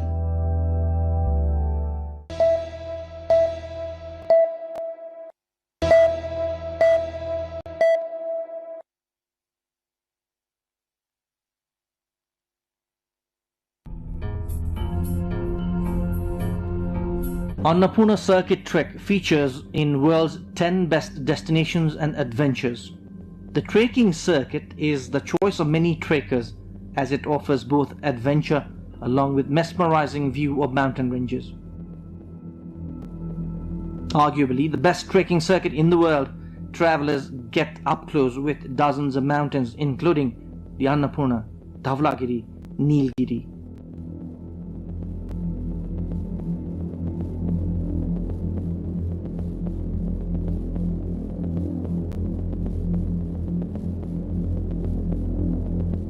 Annapurna Circuit ideally is a 14-day trek.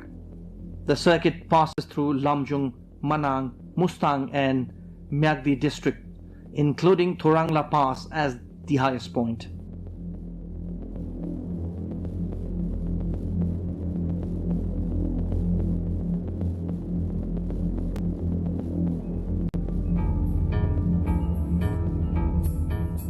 Places including Thampus, Ghandruk and Poon Hill are part of this trekking circuit.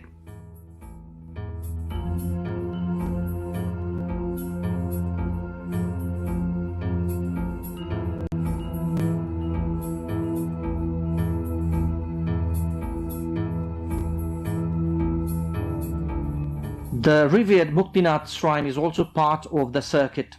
Only foreigners were seen in this circuit few years back, but now domestic tourists are also flocking the area. If you are looking for a lifetime trekking experience, then pack your bags for Annapurna trekking circuit. Mardi Base Camp Trek, also part of the Annapurna circuit, is another alternative route for trekkers who can't afford time. Trekkers can be up close with mountains including the Annapurna Range, Dhaulagiri, Machapuchre and Manasalu in this circuit. This 7-day circuit is attracting many trekkers for obvious reasons.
स्वागत छ लुक्लामा तपाईहरुलाई राम्रोसँग आउनुभयो के प्लेनमा डरहरु लाग्नु भएन plane भित्तैमा ठोकेला जस्तो हुन्छ यहाँ त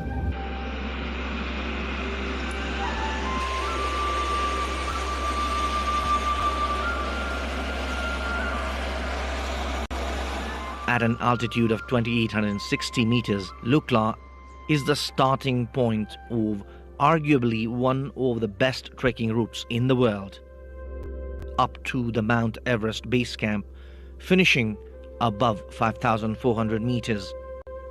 मेरो नाम रामकुलुङ हो म ट्रेकिङ गर्छु खैरहरूको बारी बोक्छु। Ram is one of hundreds of seasonal porters in the route.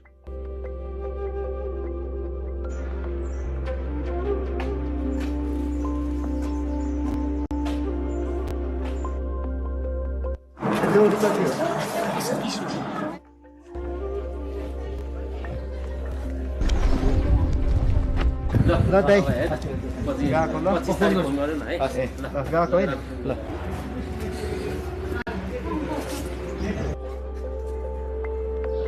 अब यो त मान्छेलाई पनि यस्तै हो सजिलो त सर यो किनभने हिलो हुँदैन बेस क्याम्प जाँदा अब क्याम्पको 1000 रुपैयाँ हुन्छ डबल बारी बोकेर अब 2-3 क्याम्प जति हिँडिन्छ त्यतिखेर चाहिँ 5000 जति बच्छ. The route is popular, in fact crowded. This is only for the 2 months of April and May, and so is the profession of Ram a seasonal affair. अब कुनै खेर पाइन्छ कुनै खेर पाइँदैन मान्छे यतिकै हुन्छ त अब कुनै खेर त अब 4-5 दिन यतिकै बसेकै बजारतिर आयो घुम्यो यतिकै फेरि कोठामा फर्केर आयो अब बाँकी खाना खाँदै बस्यो त्यस्तै हो सर. विदेश जाउँ त अब लाग्छ जानुलाई पनि फेरि अलिक गाह्रै छ पैसा चाहिन्छ अब पैसा छैन.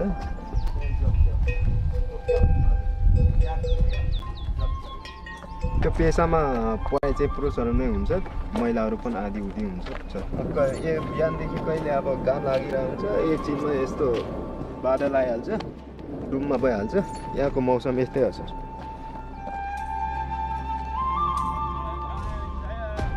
पढेको भए त बाँकी अब सानोतिनो जबहरू हुन्थ्यो कि. Trekkers pass through nearly 6-7 small hamlets along the Lukla-Namche section of the route. यहाँ सबै घरमा बिजुली पानीको राम्रो व्यवस्था छ sir. The locals do not have infrastructures or might have rejected roads, but they have embraced development. Namche Lukla सबै बाटोभरि नै फोहोर राख्ने बाटो राखिदिनु भएको छ. The topography is inhospitable, but the people are friendly. यहाँ हरेक गाउँको आफ्नो आफ्नै हाइड्रो बिजुली निकाल्ने पावर छ. Solar panels give much needed warm water to survive the cold. No wonder everything comes at a cost here, charging a cell phone or getting a Wi-Fi connection.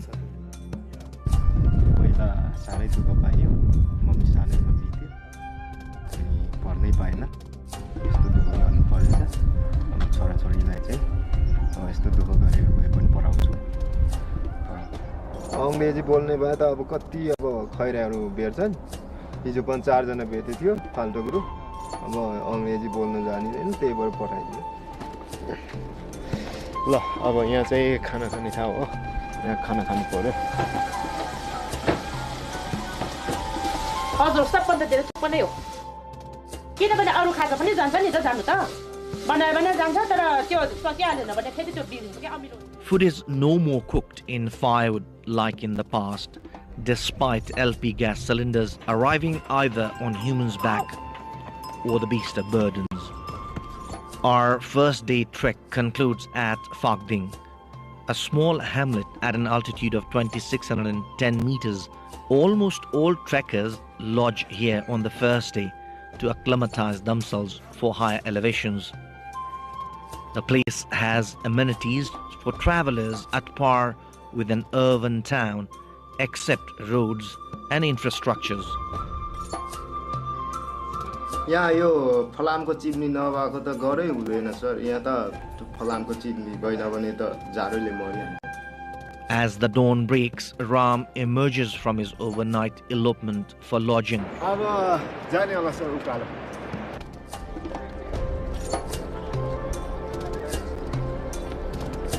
यो अलिक सपना बिग्रियो अनि त्यति राम्रो सुतेन. सपनामा त खै कस्तो अचम्मक सपना देख्यो. सपनामा चाहिँ बुढी चाहिँ अर्कैसँग गएको देखेको खै केही कुरामा चाहिँ डिस्केस भएको जस्तो भयो अनि त्यहाँबाट चाहिँ कपडा सपडा प्याक गरेर हिँडेको सपना देख्यो.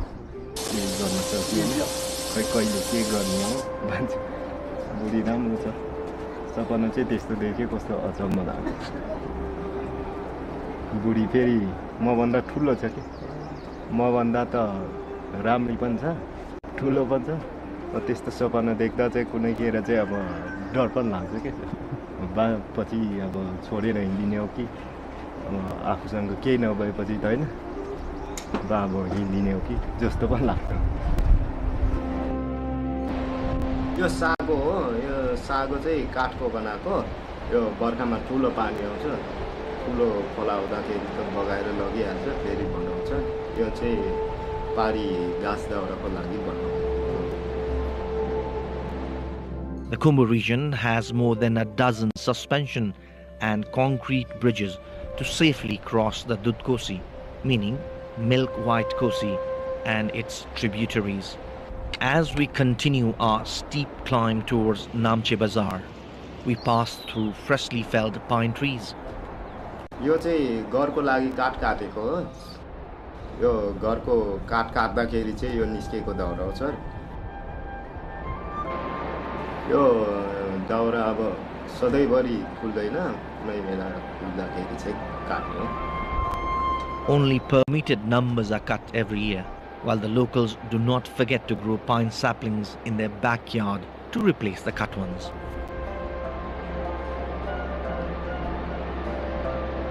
This is the entry point of Sagarmatha National Park, a buffer zone guarded by Nepal Army. The small hamlet of around 200 houses is no less than a modern town as we venture around the next morning with Ram. We not only discover Ram's free-of-cost night lodge, but also a secret tavern where porters gather to gamble. Tourist आएन भने त अब यहाँ त अब गाह्रो छ नि सर अब आलु मात्रै फलाएर अब के खानु यहाँ त्यो पनि अब आलु धेर फल्दैन कम फल्छ टुरिस्ट आएन भने त धेरै गाह्रो छ सर अब छनु त छ कि अझ योभन्दा राम्रो योभन्दा नि अब राम्रो अब घरहरू बनाओस् राम्रो सरसफाइ होस् अब राम्रो सुविधा होस् त्यहाँदेखि चाहिँ आउँछ यहाँ त अब त्यस्तो मोटरहरू आयो भने त फेरि हामीलाई गाह्रो भइहाल्छ नि सर अब हामी फेरि अब हामी पोटरहरू फेरि त्यतिकै हुन्छ बेरोजगार हुन्छ अब हाम्रो त अब खै जिन्दगी त अब यस्तोले त अब गाह्रै हो तर अब के गर्नु त सर अब खासै अब केही अब गर्ने बाटै छैन हाम्रो अब यही नै हो हाम्रो त A phone call from Lukla upsets us more than Ram as he misses a much better opportunity to accompany trekkers to the base camp.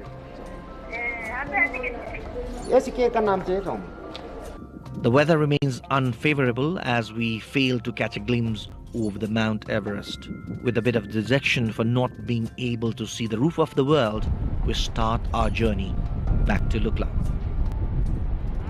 On the way, Ram gives us a good news. He got another lucrative trip. अब चाहिँ अलिक चाँडो जानु पर्ला हो sir अब अझै म फेरि फर्केर नाम्ची पुग्नु पर्ने छ Back at Lukla, Ram prepares himself for the 14-day trip to the base camp with high hopes for making decent earning.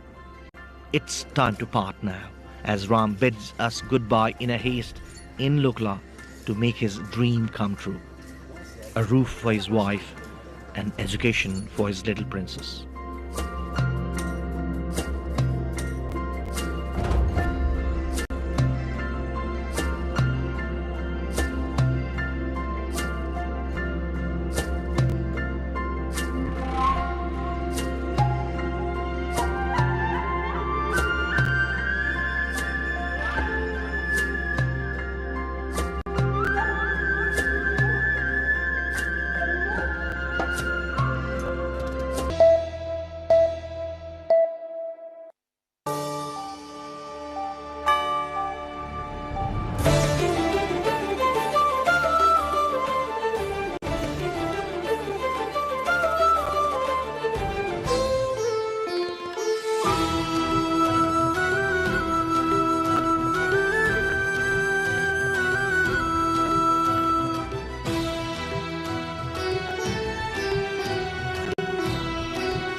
This is The World This Week, your weekly roundup of the latest international events and updates. I am Bhavna Kesi, and in this edition, we bring you the week's top headlines from escalating geopolitical tensions, major diplomatic developments, breakthroughs in science and technology, cultural celebrations, and extraordinary stories of human achievements and resilience. We have all that you need. We begin this week with a major development in the Israel-Hamas conflict. U.S. President Donald Trump says an agreement has been reached for the complete disarmament of Hamas in Gaza, raising hopes for a breakthrough in the conflict. U.S. President Donald Trump says a breakthrough agreement has been reached for the complete disarmament of Hamas in Gaza, calling it a critical step towards ending the war and establishing a new Palestinian administration. Hamas says it has accepted the deal, which includes the gradual withdrawal of Israeli forces and the transfer of its weapons to a Gaza Administration Committee under international oversight. However, Israel has not yet commented, and the agreement's implementation remains uncertain. The plan forms part of the second phase of a U.S.-backed Gaza ceasefire, with mediators from the U.S., Egypt, Qatar, and Turkey expected to meet in Cairo to discuss next steps. Despite the announcement, violence has continued in Gaza, highlighting the challenges ahead. Tensions in the Middle East are escalating after Iran's Revolutionary Guard claimed responsibility for striking a U.S. base in Kuwait in retaliation for recent American attacks on Iran. Regional tensions have escalated sharply after Iran's Islamic Revolutionary Guard Corps IRGC announced that it carried out missile and drone strikes against a U.S. military base in Kuwait, describing the attack as retaliation for recent American airstrikes on Iranian territory. According to the IRGC, the operation targeted military infrastructure at the Ahmad al-Jaber Air Base, claiming damage to facilities including drone hangars and fuel shortage. Iranian officials said the strikes were intended as a direct response to recent U.S. military operations against Iranian targets. The United States has not fully confirmed the extent of the reported damage, and independent verification of Iran's claims remains limited. Officials are continuing to assess the situation while monitoring for further attacks. The latest exchange has heightened concerns that the conflict could spread across the Gulf region. Several neighboring countries have increased security measures, while international leaders are urging restraint to prevent a broader regional war. U.S. President Donald Trump held separate meetings with Ukrainian President Volodymyr Zelensky and Israeli Prime Minister Benjamin Netanyahu in Washington amid ongoing Ukraine war and Middle East tensions. The talks focused on regional security, defense cooperation, and strained geopolitical relations. U.S. President Donald Trump held separate talks with Ukrainian President Volodymyr Zelensky and Israeli Prime Minister Benjamin Netanyahu at the White House, with officials describing both meetings as positive and productive. Trump and Zelensky focused on Ukraine's air defense needs, with Zelensky saying the U.S. president agreed to grant Kiev licenses for the domestic production of Patriot interceptor missiles, though the White House has not confirmed the claim. The Ukrainian leader also met executives from defense giant Lockheed Martin to discuss joint production of Patriot systems before meeting U.S. senators ahead of a vote on tougher sanctions against Russia. Meanwhile, Trump's meeting with Netanyahu came amid growing differences between Washington and Israel over Iran, underscoring the strategic challenges facing the two allies despite continued high-level engagement. Netanyahu said the talks reaffirmed a shared commitment to preventing Iran from acquiring nuclear weapons, describing the meeting as one of his best discussions with the U.S. president. The visit came amid growing strains in U.S.-Israel relations, with Trump recently criticizing Israel over continued military operations in Lebanon, despite the calls for restraint. Spain's North African enclave is facing an unprecedented surge in migrant arrivals, with tens of thousands crossing from Morocco within just 24 hours. Authorities are struggling to respond as humanitarian concerns continue to mount. Spain has deployed troops to its North African enclave of Ceuta after around 60,000 migrants crossed from Morocco within 24 hours, triggering one of the largest migration surges in the territory's history. Ceuta's authorities say at least 34 people died during the crossing, while thousands of others, including an estimated 7,000 unaccompanied minors, entered the Spanish enclave.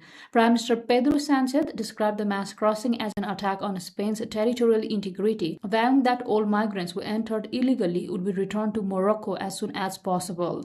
En segundo lugar, definir lo que ha sucedido en el día de ayer como un ataque, una violación de la integridad territorial de España. Ceuta es una ciudad española y lo sucedido en el día de ayer merece todo nuestro reproche, toda nuestra condena en el nivel más enérgico posible, de rechazo, de condena y de consideración de deplorable la violación y el ataque a la integridad territorial de una ciudad española como es la ciudad de Ceuta. No quiero olvidarme, por supuesto. The influx follows a recent Spanish Supreme Court ruling barring the immediate return of migrants intercepted at sea while attempting to reach Ceuta. Spanish officials say more than 25,000 migrants have returned voluntarily to Morocco as Madrid works with Rabat to restore border control. Rescue teams in southwestern Japan are racing against time after a powerful 7.1 magnitude earthquake devastated parts of Kyushu. Dozens have been killed, thousands displaced, and emergency crews continue searching for the survivors. A powerful 7.1 magnitude earthquake has struck Japan's southwestern island of Kyushu, leaving dozens dead, injuring scores of people, and displacing thousands from their homes. Rescue teams are working around the clock to locate survivors trapped beneath buildings as emergency crews continue search and rescue operations across the worst-hit areas. The earthquake caused widespread damage to homes, roads, bridges, and other critical infrastructure, disrupting transport and power supplies while forcing mass evacuations. Japanese officials have deployed emergency personnel and disaster response teams to the affected region, warning residents to remain alert as strong aftershocks continue to pose a significant risk. Officials say the death toll could rise as rescue efforts continue and the full extent of the destruction becomes clear. India is moving to impose tougher penalties for examination paper leaks following weeks of nationwide student protest. The proposed reforms aim to restore confidence in the country's education system through stricter punishments and faster legal action. India's government on Tuesday proposed longer jail terms and heftier fines for examination paper leaks, seeking to restore confidence after youth-led protest focused on education reforms that rocked the country. Under the proposed legal change submitted to Parliament, the maximum prison term for those involved in paper leaks would be doubled to 10 years, while fines could exceed $1 million and court proceedings would be fast-tracked. The legislative push follows weeks of protest over exam paper leaks and other irregularities, which culminated in the resignation of Education Minister Dharmendra Pradhan last week. The protest, spearheaded by the online Cockroach Janata Party CJP movement, drew massive support from young students across the country and presented a major challenge to Prime Minister Narendra Modi's government. The proposed amendments reaffirmed the government's deep commitment to safeguard the welfare of the students and the youth of the country, according to a senior minister. The parliament reconvened last week for its monsoon session, with the first few days repeatedly disrupted by opposition lawmakers seeking accountability over a police crackdown on the student-led protests. China has launched a new generation of AI-powered satellites, marking a major step in bringing artificial intelligence into space. The mission is designed to enable real-time data processing and autonomous satellite operations in the orbit. China has launched a Lijian-1 Y-15 carrier rocket, sending 5 satellites into space, with 2 of them equipped with advanced AI large models in a pioneering effort to expand AI application to space. The Jitian Star A04 is equipped with embodied intelligent models developed by Zhejiang Lab, a research institution based in Hangzhou, East China's Zhejiang province. The model enables the satellite to manage itself as it can autonomously complete multiple in-orbit tasks, such as monitoring the satellite status, as well as planning and executing onboard missions for a single satellite or satellite cluster. The Xiguang-203 satellite carries 3 AI meteorological models, which can improve efficiency and precision of forecast for sudden weather events like short-duration torrential rains and strong winds. It typically takes conventional meteorological satellites 90 minutes to transmit weather data to ground stations after recording it. The ground team also need time to parse and correct data before releasing the forecasts, resulting in slow data refresh rates. The workflow is efficient enough for conventional weather services, but falls short of the demand to issue timely forecasts for abrupt weather events. The 2 satellites are part of the 3-body computing constellation project, which is initiated by the Zhejiang Lab and aims to send AI into space to achieve in-orbit data processing. According to the plan, the constellation will reach a scale of 100 satellites by 2027. Our Dodge Foundation is helping survivors of domestic abuse erase unwanted tattoos forced upon them by abusive partners. The initiative offers free laser treatment to remove lasting symbols of violence and help survivors rebuild their lives. Dodge Foundation is helping survivors of domestic abuse remove unwanted tattoos that were used as tools of control and intimidation by abusive partners. Among those receiving treatment is 53-year-old Jo, who is undergoing laser removal to erase more than 250 tattoos that her former abusive partner marked across her body and face. The tattoos were placed in areas where he believed another man had touched her, leaving permanent reminders of the abuse she endured. She is one of hundreds of survivors supported by Spite Van Tattoo or Tattoo Regret, a Rotterdam-based foundation that provides free laser tattoo removal services to victims of abuse, exploitation, and coercive relationships. The organization uses specialized laser treatments to gradually remove the unwanted markings, helping survivors regain confidence and move forward from the traumatic experiences. Each treatment can require multiple sessions depending on the size, color, and the depth of the tattoos. Spite Van Tattoo has assisted hundreds of people across the Netherlands and is preparing to expand its work internationally, aiming to provide support to more survivors seeking to remove physical reminders of abuse. Humanoid robots took center stage in Tokyo as engineers showcased the latest advances in robotics through competitive combat demonstrations. The event highlighted rapid progress in artificial intelligence and next-generation robotics. Humanoid robots battled each other in Tokyo of Japan as engineers showcased the latest advances in robotics, artificial intelligence, and engineering during a unique combat competition. The event featured human-operated humanoid robots competing in full-contact matches inside an octagonal arena, exchanging punches and defensive moves while testing their balance, strength, and agility. Teams demonstrated cutting-edge technology, including advanced sensors, powerful motors, and AI-assisted control systems designed to improve movement and stability. Organizers said the competition is more than entertainment, serving as a testing ground for innovations that could benefit industries such as manufacturing, healthcare, disaster response, and logistics. The event highlighted the rapid progress of humanoid robotics while giving spectators a glimpse of the future of intelligent machines, where robots are expected to take on increasingly complex real-world tasks. Thousands of devotees gathered in Sri Lanka's Katharagama to witness the annual fireworking ceremony, one of the country's most revered religious traditions. The ritual symbolizes unwavering faith, devotion, and spiritual endurance.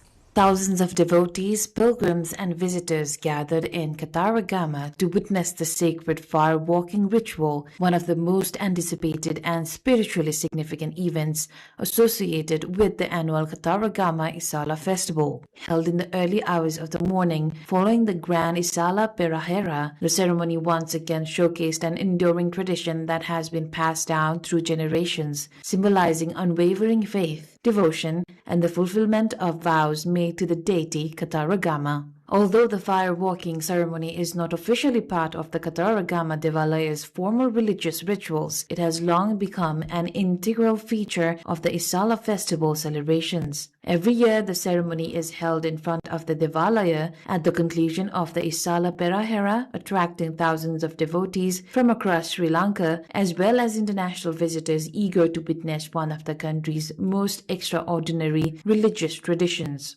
Participants spend months preparing for the ritual through strict spiritual discipline. Many abstain from consuming meat, observe a vegetarian diet, maintain ritual purity, and dedicate themselves to prayer and religious observances. According to historical records, the first fire-walking ceremony associated with the Katharagama Devalaya was held in 1948. Since then, the ritual has become one of the defining highlights of the annual Isala festival, reflecting Sri Lanka's rich spiritual heritage and centuries-old religious traditions. More than a spectacular cultural event, the Kataragama fire-walking ritual remains a living expression of Sri Lanka's spiritual traditions. It continues to inspire generations of devotees and serves as a powerful reminder of the enduring bond between faith, sacrifice, and sacred heritage of Kataragama. Thousands of people have gathered in Amsterdam as the Dutch capital hosts the World Pride.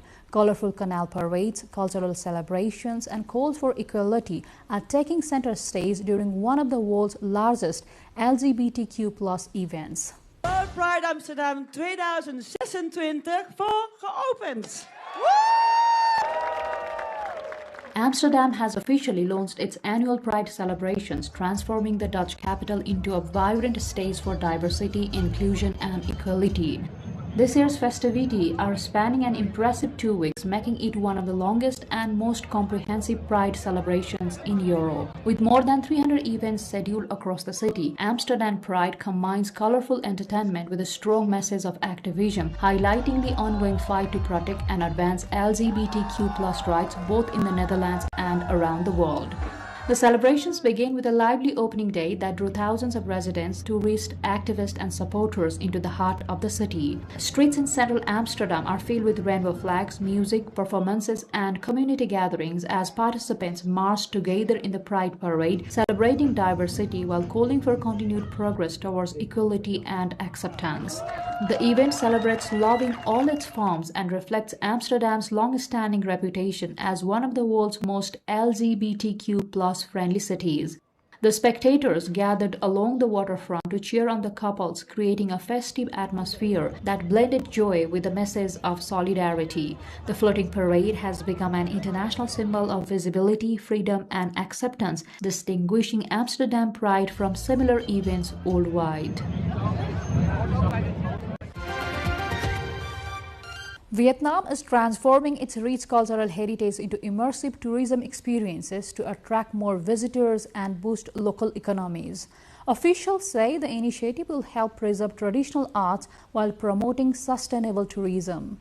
Vietnam's Ninh Binh province is strengthening its cultural tourism sector by transforming traditional heritage into immersive visitor experiences in line with the government's strategy to promote heritage as a driver of economic growth. Traditional Cheo folk opera, once confined to theaters, is now being staged at historic sites, tourist destinations, and cultural festivals, bringing the region's heritage to wider domestic and international audiences. Performers say productions are being adapted to better engage younger audiences and visitors while preserving the authenticity of the traditional art form. Organizers also review audience feedback to continually improve performances. Local authorities and tourism operators are expanding heritage-based events in locations such as Hoa Lu Ancient Town, aiming to create distinctive cultural products that attract more visitors and support sustainable tourism. Officials say turning historic sites, traditional performances, and cultural narratives into memorable visitor experiences will help preserve Vietnam's heritage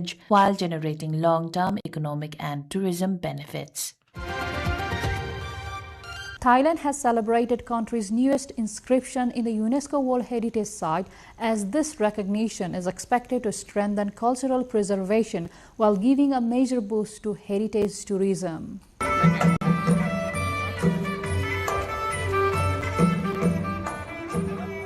Buddhists gathered for almsgiving in front of Wat Phra Mahatat Waramahavihan in Nakhon Si, Thammarat, marking the temple's newly announced status as Thailand's latest UNESCO World Heritage Site.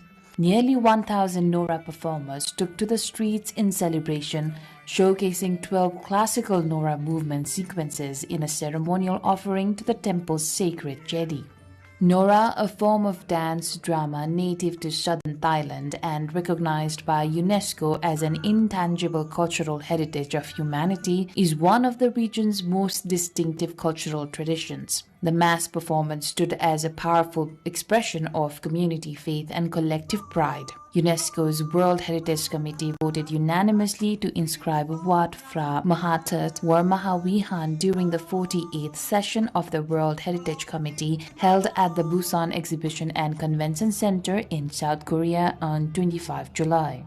The temple was designated under criteria 2nd and 6, recognizing its outstanding influence on cultural exchange across the region and its deep association with living traditions and belief, making it Thailand's 6th Cultural World Heritage Site, its 9th World Heritage Site overall, and the first ever located in southern Thailand. Worshippers from across Thailand and abroad, including foreign visitors, joined monks from Wat Phra Mahatat and at least 5 surrounding temples in a merit-making ceremony offering rice and dried goods to 99 monks. The inscription is the result of more than 14 years of research, advocacy, and cross-sector collaboration. Beyond cultural preservation, the inscription is widely expected to boost heritage tourism in southern Thailand, generating economic benefits for the local community and contributing to the country's broader sustainable development.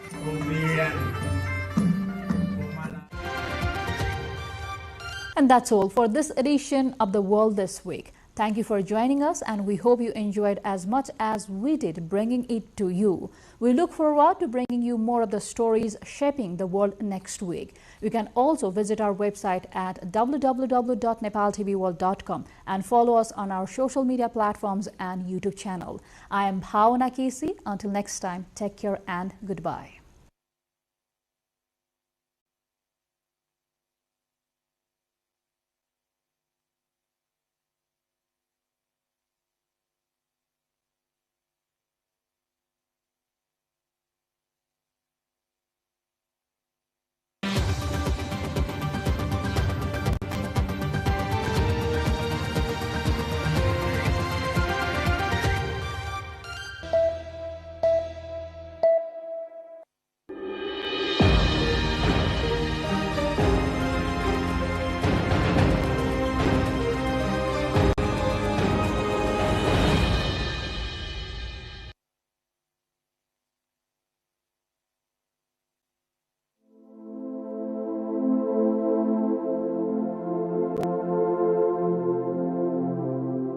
A city known for its legacy, Kirtipur.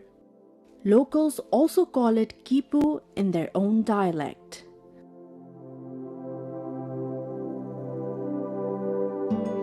It is the largest ancient settlement after Kathmandu, Lalitpur and Bhaktapur.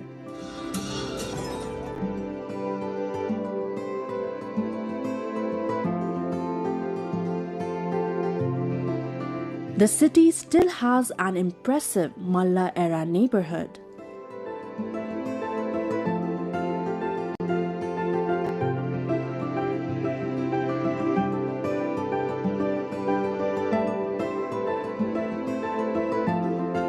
It is also home to Taudaha, the largest lake in the Kathmandu Valley. There are temples, monasteries, bihars, and stupas for both Hindu and Buddhist devotees, along with countless festivals and ritual celebrations that altogether give Kirtipur its distinct and special character. With its ancient Newar settlements, this place is a beautiful convergence of Newar culture and heritage.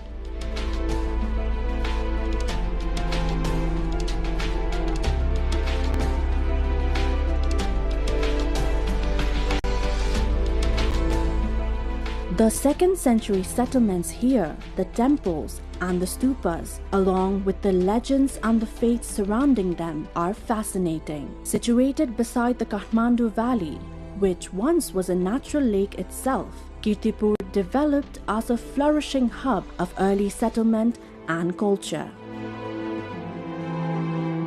Because of this, the area is exceptionally valuable for historical and cultural study. A long time ago, the children of Kirtipur's farming families apparently made a clay tiger to play with while herding sheep and goats. To make the tiger look even more lifelike, they wanted to add a tongue. So they left their sheep and goats nearby and went into the forest to gather leaves. Upon returning, the children found their sheep and goats missing. And when they investigated, the clay tiger opened its blood-red mouth and claimed to have eaten the animals. Apparently, what had happened was that the deity Bhairav, a Hindu deity, had entered the clay tiger. In their anger, the children then cursed the clay tiger so that its mouth would remain perpetually open. This is the famous legend behind the Bagh Bhairav temple as remembered by the residents of Kirtipur. Bagh Bhairav is the revered deity of Kirtipur's residents. Situated in Kirtipur, this temple is accompanied by several smaller temples, many of which can be traced back to the 2nd century according to the historical records. Among them are temples dedicated to Yamaleshwar, Narayan, Bhavani Shankar, Ramchandra, Manavinayak, Vishwakarma, Sridhar Vishnu and Mool Ganesh, all of which were constructed in the 2nd century as per many inscriptions.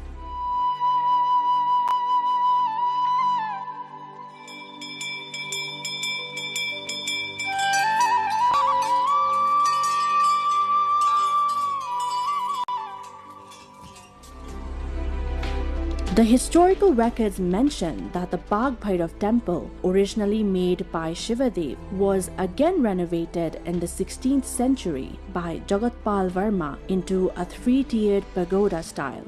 This makes the temple a central attraction of Kirtipur.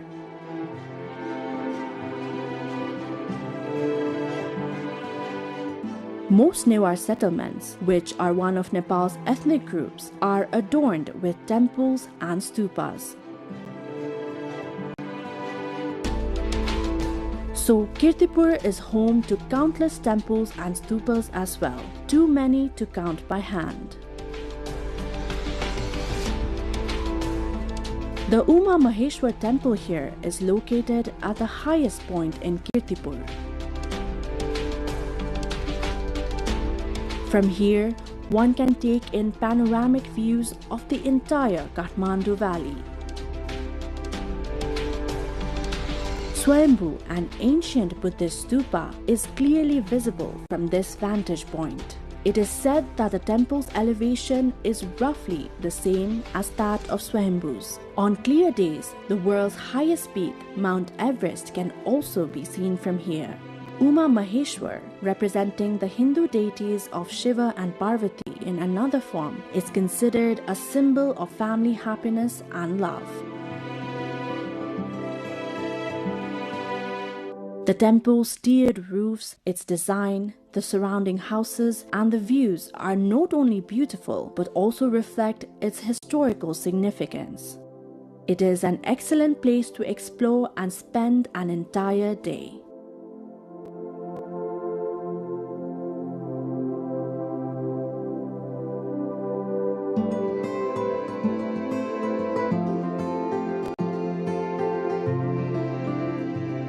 Kirtipur is special not only for Hindu devotees but also for Buddhists.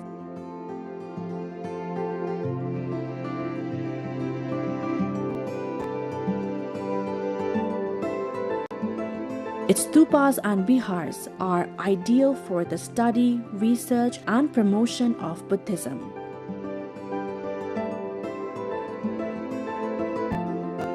The Chilanchu Stupa, located atop the hill, is said by historians to have been built during Emperor Ashok's visit to Nepal.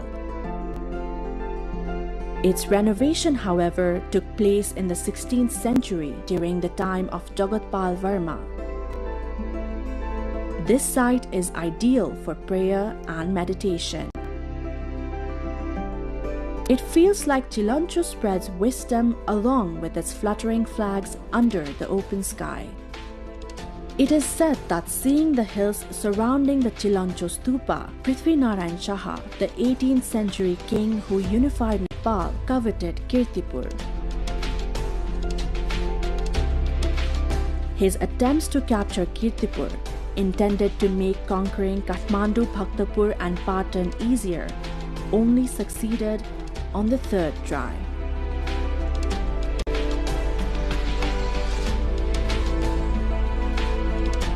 किर्तिपुरको चाहिँ लोकेसनै अलिकति strategically एकदम महत्त्वपूर्ण लोकेसनमा छ हैन किनभने किर्तिपुर अब पृथ्वीनारायण शाहलाई पनि के लाग्यो भने किर्तिपुर यो डाँडाकोमा छ डाँडामाथि छ डाँडामा चाहिँ एउटा त्यति बेला चाहिँ किल्लाको रूपमा पनि थियो हैन त्यो भएको नालले चाहिँ किर्तिपुर जित्यो भने अरु चाहिँ सजिलै जित्न सकिन्छ भन्ने खालको पृथ्वीनारायण शाहलाई पनि लागेको थियो हैन त्यसले गर्दाखेरि उले चाहिँ काठमाडौँ भ्यालीलाई अब काठमाडौँ यो जुन तीनवटा शहर र यो भ्यालीलाई आफ्नो कन्ट्रोलमा राख्न अगाडि सबभन्दा पहिला किर्तिपुरमा कन्ट्रोल लिन सक्यो भने यहाँबाट चाहिँ अनि चाहिँ अरूलाई अरू एरियामा चाहिँ सजिलैसँग कन्ट्रोलमा लिन सकिन्छ भन्ने हिसाबले चाहिँ उले चाहिँ यसलाई चाहिँ टार्गेट बनाएको हो एउटा कुरा त यो स्ट्रेटेजिकली उचाइमा परेको हुनाले र यसमा पनि यहाँको कोर बस्ती भनेको चाहिँ डाँडाबाट माथि आउनु पर्ने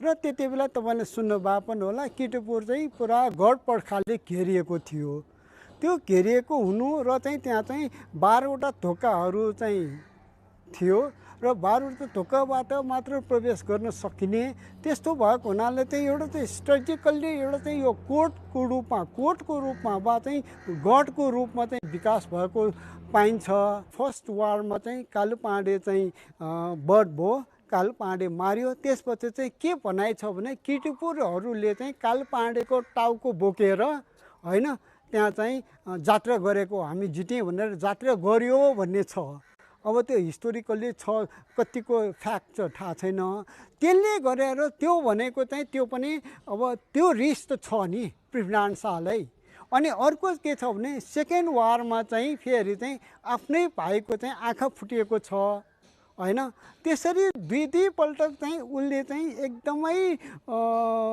हार त्यो पनि हार पनि एकदमै हार मात्र हैन त्यो अब कालुपाँडेको टाउको बोकेर हैन पुरा खुसियालले मनाउनु भनेको त्यसले गरेको चाहिँ एकदमै त्यो ह्युमिलिएट भएको कारणले गर्दाखेरि पछि जब उ सत्तामा आयो भए चाहिँ जब उले कन्ट्रोलमा लियो उले चाहिँ बर्बर तरिकाले नै यो किर्तिपुरहरूलाई पनि दुःख दिनुपर्छ भनेर दुःख दिएकै हो This stupa houses the Pancha Buddha, the depiction of 5 knowledge of Buddha. Facing east is Akshobhya, mounted on an elephant and with earth-touching gestures. Facing south is Ratnasambhav, mounted on a horse and showing the Varad Mudra, which is a gesture of generosity and granting boons.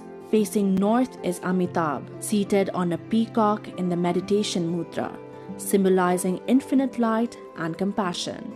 Facing west is Amogha, seated on a Garud with the Nag hood in Abhay Mudra, a gesture of fearlessness and protection. At the center sits Vairochan, mounted on a lion and invisible, imparting profound knowledge of Buddhism. The presence of these 5 Buddhas is believed to guide those who have lost their way, whether it is in spiritual seeking or in travel. The stupas, vajras, and stone statues here are enchanting, capable of captivating visitors for hours.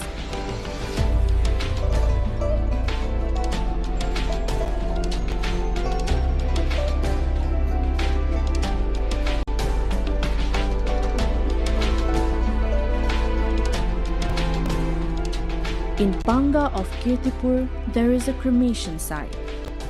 The deceased of the Panga community are cremated here, but this place is different from others.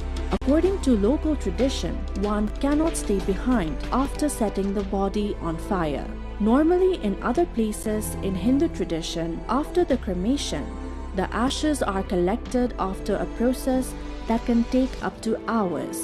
Here, however, bodies are covered with 9 pieces of wood for adults and 7 for children, along with water-soaked straw. Then the fire is lit before it is time to leave the site. This tradition is only for the people of Panga. Next to the burial ground stands the Vishnu Devi temple, one of the several Shakti Peeth or sacred power sites of the people of Kirtipur. The area is peaceful and known for its spiritual atmosphere.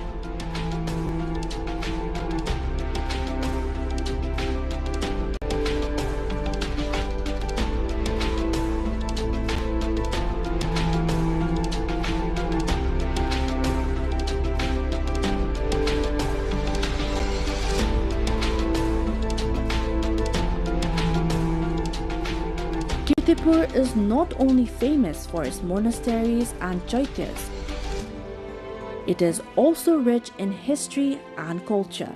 This place is known for its year-round festivals, rituals, and vibrant cultural way of life.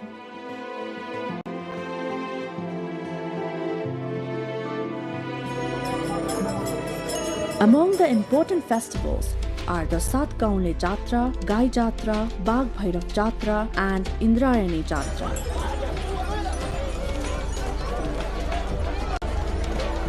On the day of Gai Jatra, a special dance is performed here.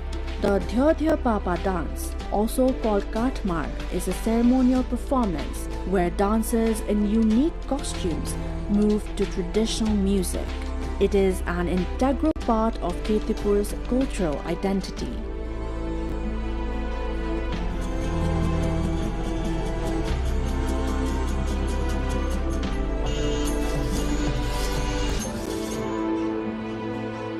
Here, visitors can also find various hotels, homestays, and Newari restaurants.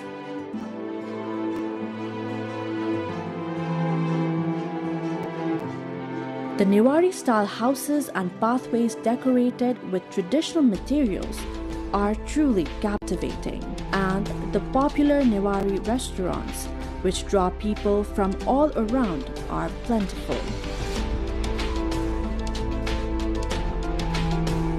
A beautiful example of Newari culture is Newari food, which include famous dishes like para, yumari, and samay bhaji.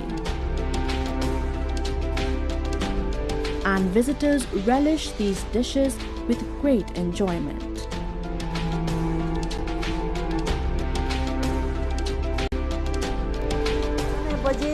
अनि अरु भनेको यो सफु मिजा पनि विशेष मान्छेले रुचाउने समय बजी बारा विभिन्न मान्छे पछि फरक छ तर विशेष चाहिँ समय बजी सफु मिजा भएर आउनुहुन्छ अनि छाङ रक्सी विशेष यहाँको गहना जस्तै नै नेवालानामा यहाँको छाङ रक्सी भनेको एकदमै ओरिजिनल हैन ओरिजिनालिटी भएर चाहिँ मान्छेहरु यहाँको खानामा या छाङ रक्सीमा पनि कुनै मिसावट नभएको चाहिँ प्रुफ भएर चाहिँ सबै मान्छे छाङ खानाको लागि पनि आउनुहुन्छ समय बजीमा अब 12 थरी छन् हैन त्यो पनि हाम्रो शरीरको अर्गानिकमा सबै ठाउँमा चाहिँ सबैमा चाहिने हामी यो विशेष हाम्रो चाहिँ एउटा चाहिँ के भनौं शुभ दिनमा चाहिँ हामी यो पूजा सजा गरेर समय बजी खाने चलन छ नि यो खाली पेटमा हैन त्यो भनेको एउटा राम्रो स्वास्थ्यको लागि एकदमै राम्रो समय बजी भयो अनि भोज चाहिँ हाम्रो एकदमै वैज्ञानिकता हैन अब एकदमै राम्रो तरिकाले चाहिँ नेवारी भोज चाहिँ खुवाउने गर्छौं हामी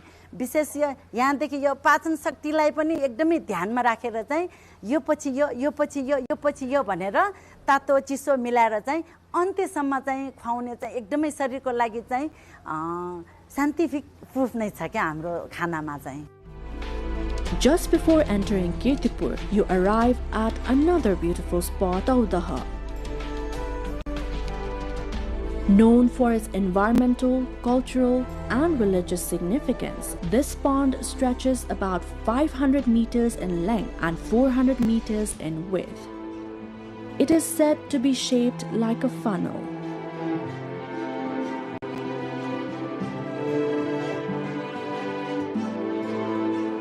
Believed to be dwelling place of Karkotak Nag, a serpent king in Hindu-Buddhist mythology. This lake is closely linked to the legends of Manjushri, a Hindu-Buddhist mythological figure, and the Rato Machindranath Jatra.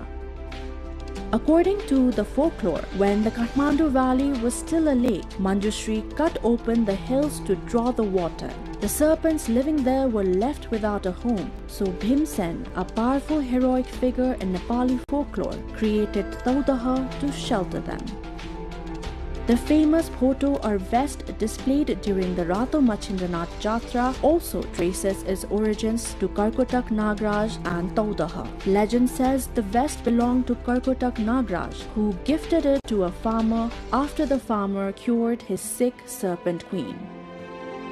हाम्रो valley चाहिँ एउटा lake थियो भन्ने चाहिँ छ अनि त्यो lake हुँदाखेरि चाहिँ अब मञ्जुश्री चाहिँ आइपुग्नु भयो यो काठमाडौँ भ्यालीमा अनि उहाँले चाहिँ अब यहाँ चाहिँ तपाईको मानव बस्ती बसाउँछु भनेर एउटा सोच राख्नुभयो त्यो क्रममा चाहिँ तपाईको जुन एउटा भ्याली चाहिँ लेक थियो अनि त्यसपछि त्यहाँ तपाईको बीचमा एउटा कमलको फूल थियो अनि त्यसबाट चाहिँ स्वयम्भूनाथ चाहिँ स्थापना भयो भनेर चाहिँ हाम्रो त्यसलाई रिलेट गर्दाखेरि चाहिँ अनि तपाईको मञ्जुश्रीले चाहिँ यो ठाउँमा चाहिँ मानव बस्ती बसाउनको लागि तपाईको यो चोबार हाम्रो चोबारको गलछेडो चाहिँ काट्नु भयो अनि त्यसपछि त्यो कमलको फूल चाहिँ तपाईको स्वयम्भू भयो अनि त्यसपछि त्यो गलछेडोबाट चाहिँ तपाईको अब सबै पानी सँगसँगै पानीमा हुने सबै चीज बगेर जाने भयो अनि त्यो चाहिँ तपाईको नागहरू पनि त्यसमा पर्यो अनि नाग चाहिँ तपाईको त्यो नाग गएपछि चाहिँ अब यो पानी नपर्ने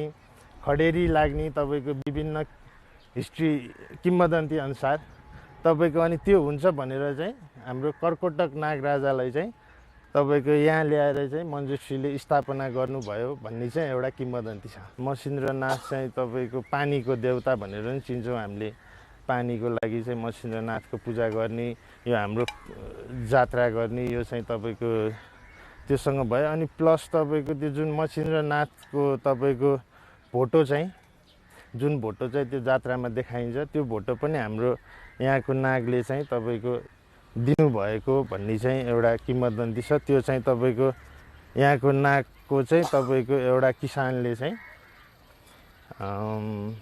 उपचार गरिदिनु भएको थियो आँखाको अनि त्यो उपचार गरिदिएपछि चाहिँ त्यो चाहिँ तपाईको एउटा गिफ्ट यो भोटो चाहिँ तपाईलाई भनेर किसानलाई दिनुभएको थियो र त्यो किसान चाहिँ तपाईको काम गर्दा गर्दै खेतमा बारीमा एउटा काम गर्दा गर्दै तपाईको त्यो भोटो राखेर तपाईको काम गरिरहँदाखेरि चाहिँ एउटा भूतले चाहिँ तपाईको त्यो भोटो चोरेर लग्यो अरे अनि त्यसपछि त्यो भोटो चाहिँ तपाईको चोरेर लाँदाखेरि अनि फेरि त्यो खोज्दाखेरि अब कहीँ पत्ता लागेन अनि एक दिन चाहिँ यही जात्रामा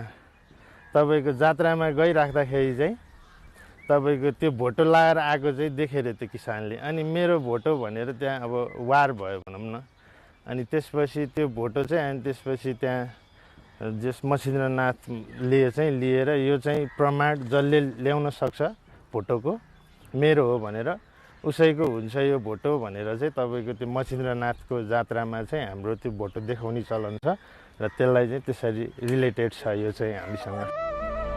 Taudaha is rich not only in religious and cultural significance but also in biodiversity. The area is home to 38 species of plants, 36 species of insects, and 116 types of birds. Swans gliding across the lake, birds perched in nearby trees, colorful fish swimming below, and small snakes seen occasionally along the banks. All of it make it easy to lose track of time while observing this vibrant ecosystem. In winter, birds migrate here from Siberia, Mongolia, and Tibet to escape the cold. Species such as lahari, kalihas, khoya, malak, and birds like great cormorant and Indian pond heron are also found here at Taudaha. These migratory birds travel thousands of kilometers from various countries to reach this lake.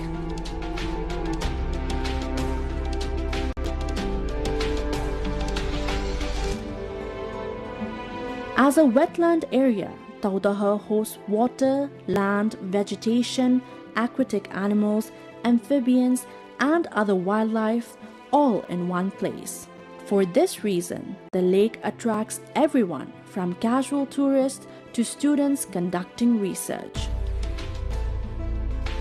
स्वदेशी पर्यटकहरू चाहिँ महिनामा मैले भन्नुपर्दा एभरेजमा भन्छु हैन 10 देखि 15,000 सम्म आउनुहुन्छ विदेशी पर्यटकहरू पनि आउनुहुन्छ 500 देखि महिनामा 1000 सम्म आन्तरिक पर्यटकहरू आउनुहुन्छ अनि हाम्रो यो पुस माघ जुन जाडो सिजन हुन्छ नि त्यसमा चाहिँ बच्चाहरूको यो शैक्षिक भ्रमणमा आउने बच्चाहरू चाहिँ धेरै त्यो सिजनमा चाहिँ धेरै बच्चाहरू ल्याउनुहुन्छ अनि अघि पछि पनि हाम्रो शैक्षिक भ्रमणमा बच्चाहरू स्कुलबाट पनि आउनुहुन्छ अनि प्लस यो अब कलेजका विद्यार्थीहरू जुन इन्भाइरोमेन्ट साइन्स पढ्ने विद्यार्थीहरू हुन्छन् हैन त्यस्ताहरू पनि अब यो पानीको माछाको यिनीहरूको पनि रिसर्च गर्न पनि विद्यार्थीहरू आउनुहुन्छ यहाँ नेपालीलाई चाहिँ पर पर्सन 30 रुपैयाँ छ विदेशीलाई 50 रुपैयाँ अनि हाम्रो जुन स्कुल कलेजबाट शैक्षिक भ्रमणमा आउनुहुन्छ नि उहाँहरूलाई चाहिँ हामीले 50% डिस्काउन्ट दिन्छौँ.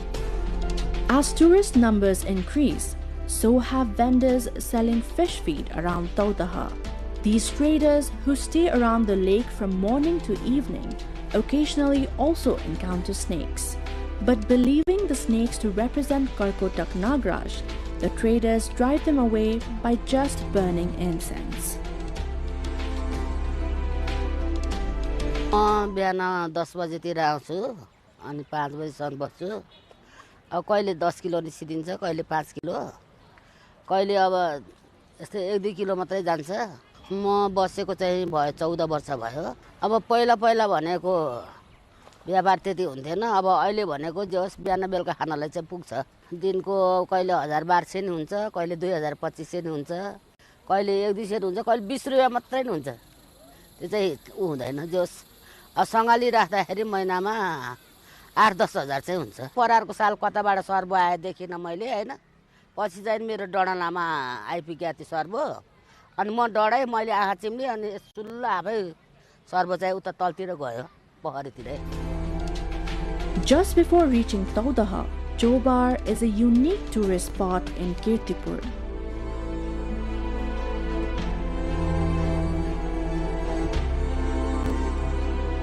Manjushri Park here is one of the popular picnic destinations. The cave, Chobar Gorge, Suspension Bridge, Jalvinayak Temple and Adinath Lokeshwar Temple are all must-visit sites.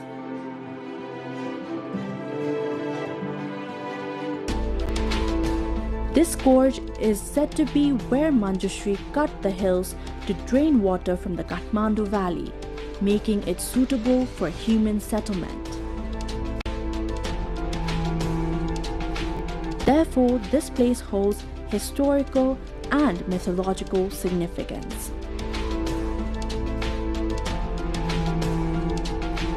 Jalvinayak Temple is located along the Bagmati River.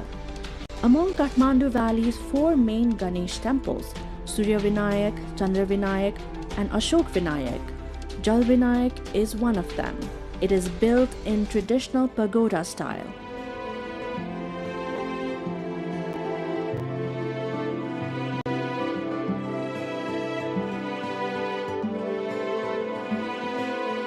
Toran or archways, tudal or roof struts, and gajur or pinnacles enhance its architectural beauty. So this temple is significant both for religious faith and for historical and architectural value.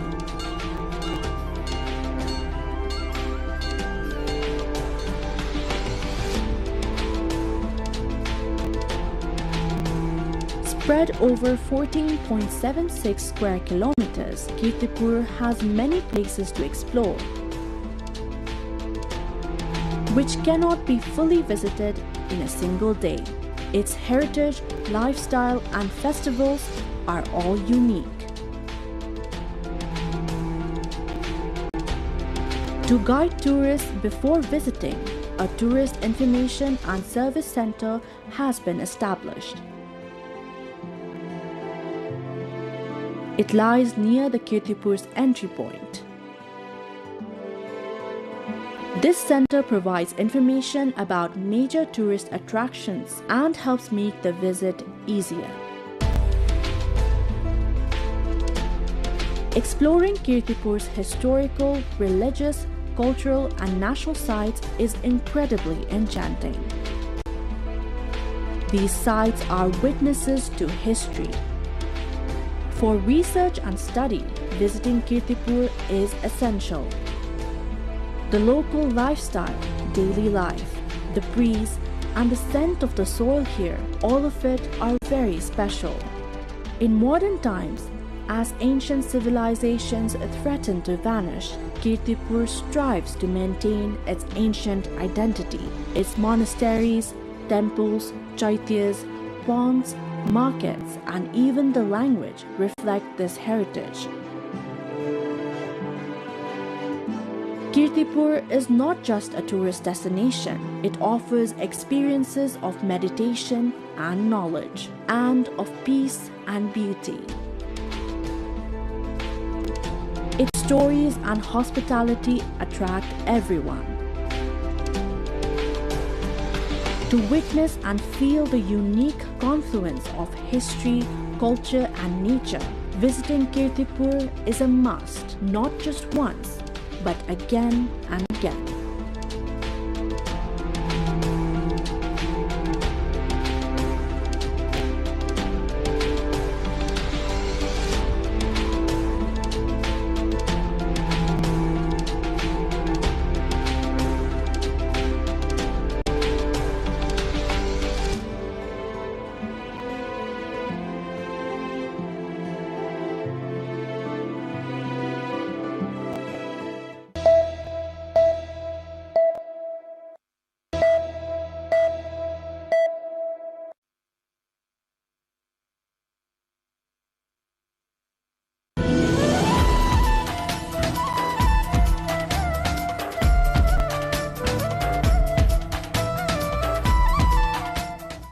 Pokhara is undoubtedly #1 destination for tourists in Nepal. The valley, blessed with natural beauty, attracts domestic and foreign tourists alike. You must have already visited Pokhara. If you haven't or planning another trip, then these are some of the must-go places in Pokhara. The first attraction in Pokhara is the Feva Lake.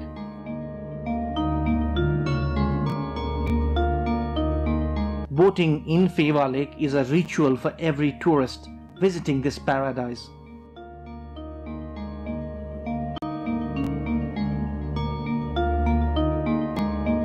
The Tal Barahi temple at the center of the lake adds to the beauty of the place.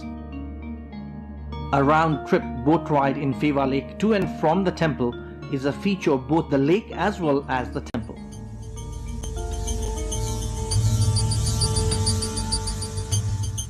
Separate boat ride, watching the reflection of Mount Machapuchri on the lake and fishing spice up the Feva experience.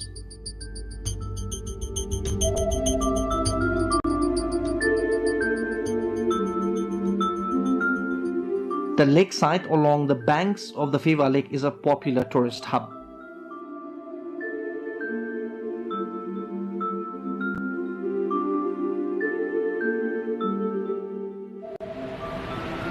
Many tourists in Pokhara choose Devi's Fall as their second destination in Pokhara. The water from Feva Lake exits towards Seti River through the Gupteshwar cave from this Devi's Fall.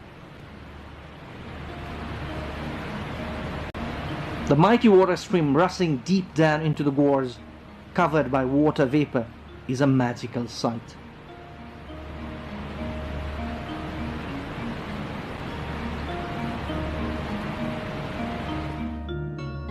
Pokhara is known as the city of lakes and caves.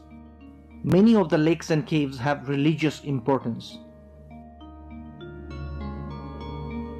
This is Gupteshwar cave at Chorepatan area. Inside the cave, the idol of Lord Shiva is a well-known pilgrimage. Further inside the cave, one can see the Devi's Fall. Mahendra cave is another famous place in Pokhara, and nearby is another well-known Chamere cave. Both the caves can be visited together.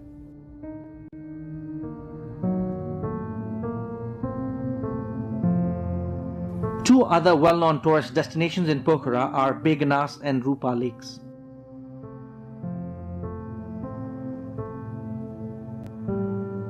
Fresh fish or Begnas Lake is a sought-after delicacy. Rupa Lake is just round the corner beyond a small hill towards the eastern edge of Begnas Lake. Away from the hustle and bustle of the town, Begnas and Rupa Lakes cannot be taken out of a tourist's itinerary.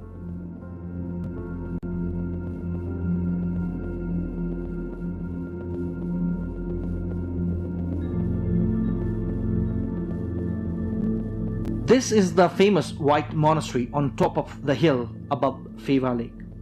This is also a popular destination for domestic as well as foreign tourists. The top-angle bird's-eye view of Pokhara city from the monastery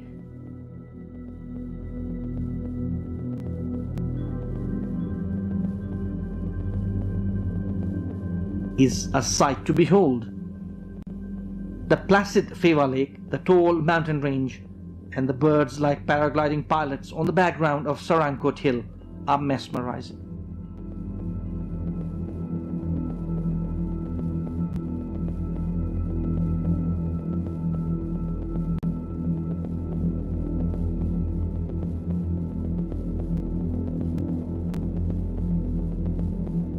The Bindabasini temple in Pokhara is a famous shrine in Nepal.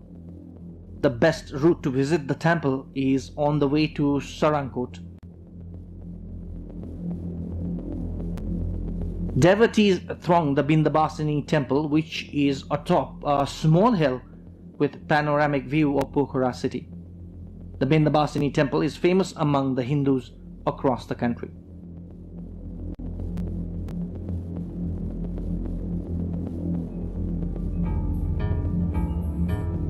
Sarankot is a hill station on top of a hill on the northwestern side of Pokhara.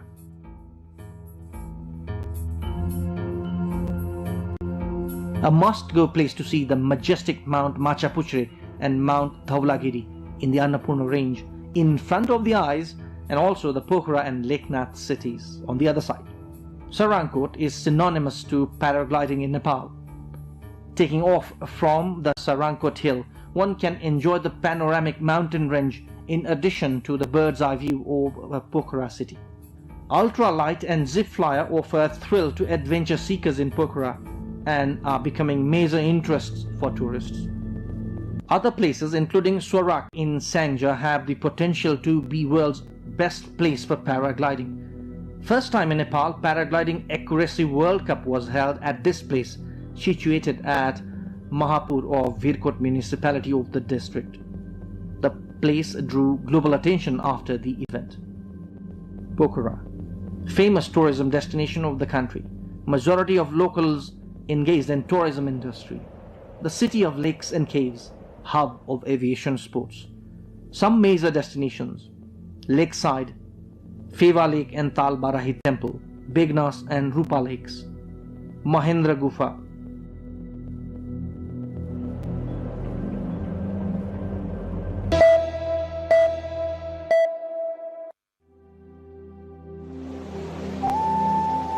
In the natural splendor, the silver-like peaks or the Himalayas glisten.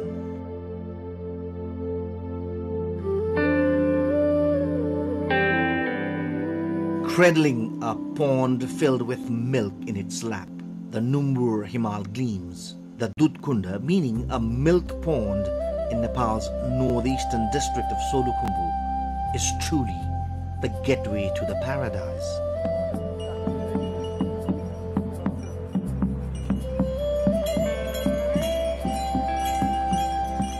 The Numbur, Khatang and Karyalung mountains seem to smile at all times. Adorned with a garland of colorful flowers, the Dudkunda is overflowing as if filled with milk.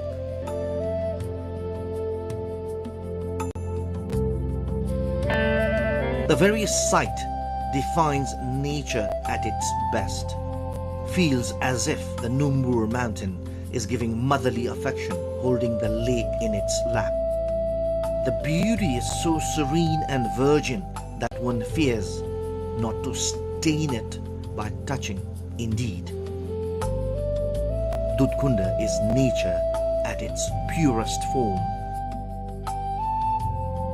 Located at Solu Dutkunda municipality, Taksindu, the natural paradise draws many visitors.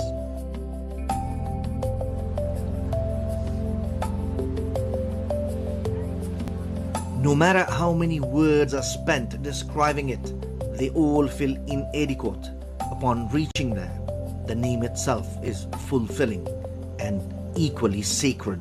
हजारौं नरनारीहरू चाहिँ तीर्थयात्रीहरू दुधकुण्डमा जानुभएको छ। म पनि पुगेर आएँ।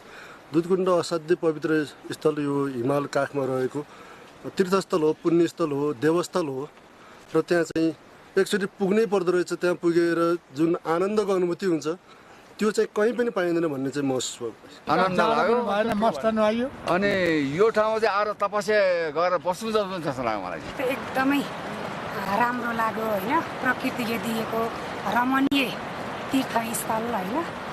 जो कोही पनि एकचोटि चाहिँ यहाँ आएर एकचोटि भ्रमण गरेर दर्शन गर्नुपर्छ जस्तो लाग्यो।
Tensions ease in Nepal's Madhesh region after deadly clashes. Authorities set up peace and security measures.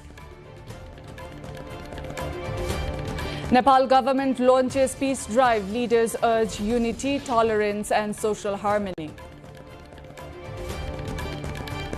Nepal urges search for missing board peak climbers. Nirmal Puja among mountaineers missing after avalanches. 2 declared dead. Nepal prepares bi-weekly salary system for civil servants. Federal offices complete technical setup amid pay scale delay. Trump Gaza peace plan moves forward. Hamas accepts framework with disarmament and Israeli withdrawal terms. And FIFA investment plan sparks global football backlash. European and CONCACAF nations threaten tournament boycott.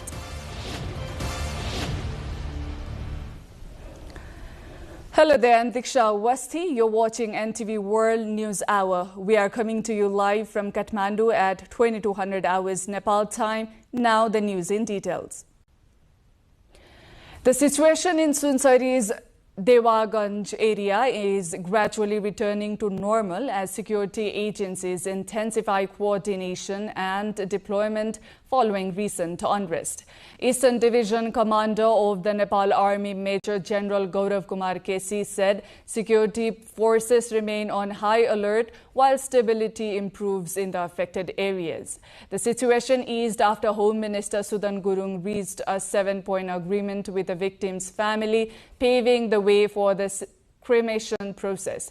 Authorities continue monitoring the situation with curfews still in place in parts of Sunsari, Dhanusa, Siraha, Parsa and other districts to maintain peace. We will explore more regarding the situation in Sunsari and other areas and the government's effort to contain the situation later in the bulletin in our segment issue of the day. Now, amid ongoing efforts to stabilize the situation in Sunsari and other parts of the Tarai Madhesh region, Nepal's government has intensified efforts to restore peace and social harmony following recent unrest in the Tarai Madhesh region, including Sunsari district. Prime Minister Balendra Shah has said all state agencies are on high alert while assuring that the government's priorities are protecting lives and property, conducting an impartial investigation and preventing further escalation. The Prime Minister Political leaders, lawmakers, and community representatives have called for dialogue, unity, and cooperation as authorities continue security measures and efforts to rebuild public trust. Meanwhile, religious leaders and civil society groups have joined peace initiatives urging all communities to uphold Nepal's tradition of tolerance and reject violence and division. We will also see more on the nationwide rally and call for the religious tolerance and social harmony in our segment cover story of the day later in the bulletin. Now, the Nepal government has called for intensified search and rescue efforts for climbers who went missing after an avalanche on Broad Peak, an 8,047-meter mountain in Pakistan's Karakoram range. 4 people have been declared dead following the avalanche. Among the deceased are Par Bahadur Gurung of Nepal and Nadira Ahmad Abdullah Al-Harthi of Oman. The appeal follows the disappearance of climbers from several countries, including 5 Nepali mountaineers, during the expedition. The search was paused overnight due to adverse weather conditions, but authorities say it will resume the following day. Nepal's Ministry of Culture, Tourism and Civil Aviation says it is coordinating with the Pakistani government through the Nepali embassy in Islamabad to support the ongoing search operation. Authorities have also urged the public to rely only on official information released by the relevant agencies regarding the rescue efforts. Among the missing is renowned climber mountaineer Purja, widely known as Nimsdai, along with several experienced Sherpa mountaineers. For the first time of the month of Nepal's new fiscal year, the federal government has completed technical preparations to allow civil employees to receive their salaries every 15 days instead of 1 month. The system, which was previously tested at the Ministry of Finance and the Office of the Comptroller General, is now ready to be expanded across the federal government offices. However, implementation has been delayed because the government is still awaiting approval of a new salary scale following a recent pay increase, meaning employees did not receive payments under the new system on the 15th as planned. Officials say provincial government offices are expected to adopt the bi-weekly salary system after it is enrolled out at the federal level. The reform has drawn mixed reactions from employees, with some preferring the previous monthly payment schedule, while others say receiving salaries every 2 weeks will make managing personal finances easier. Hamas has said it agrees to a deal to end the war with Israel that includes provisions for the gradual withdrawal of Israeli forces from the Gaza Strip and arrangements for the group's disarmament. The announcement came after U.S. President Donald Trump said an agreement had been reached for the complete disarmament of Hamas as part of efforts to establish a new Palestinian administration in Gaza.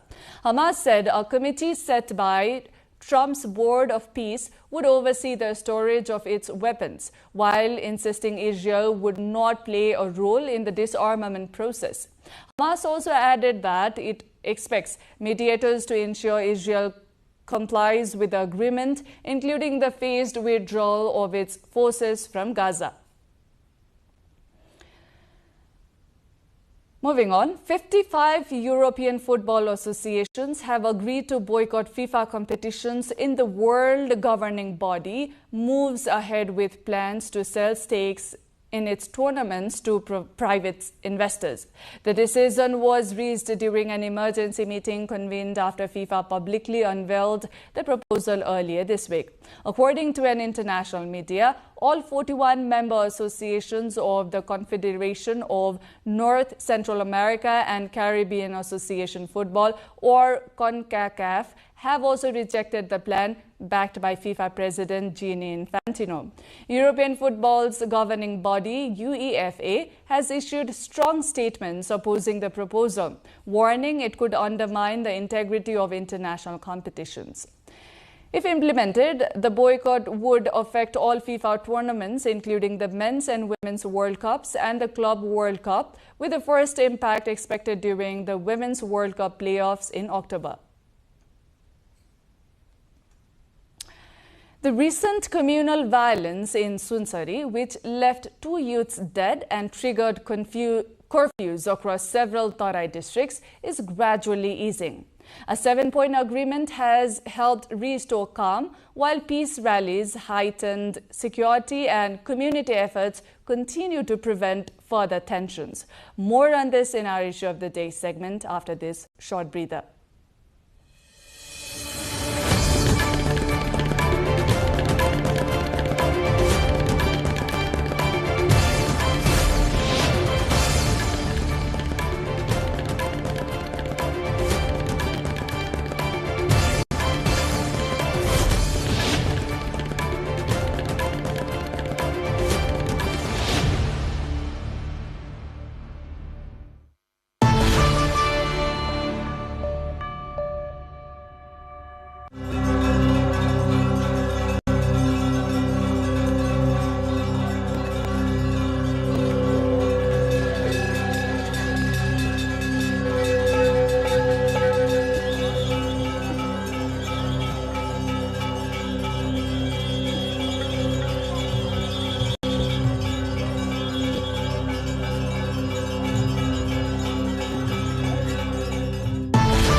Welcome back. You're watching NTV World News Hour. Now on to Issue of the Day.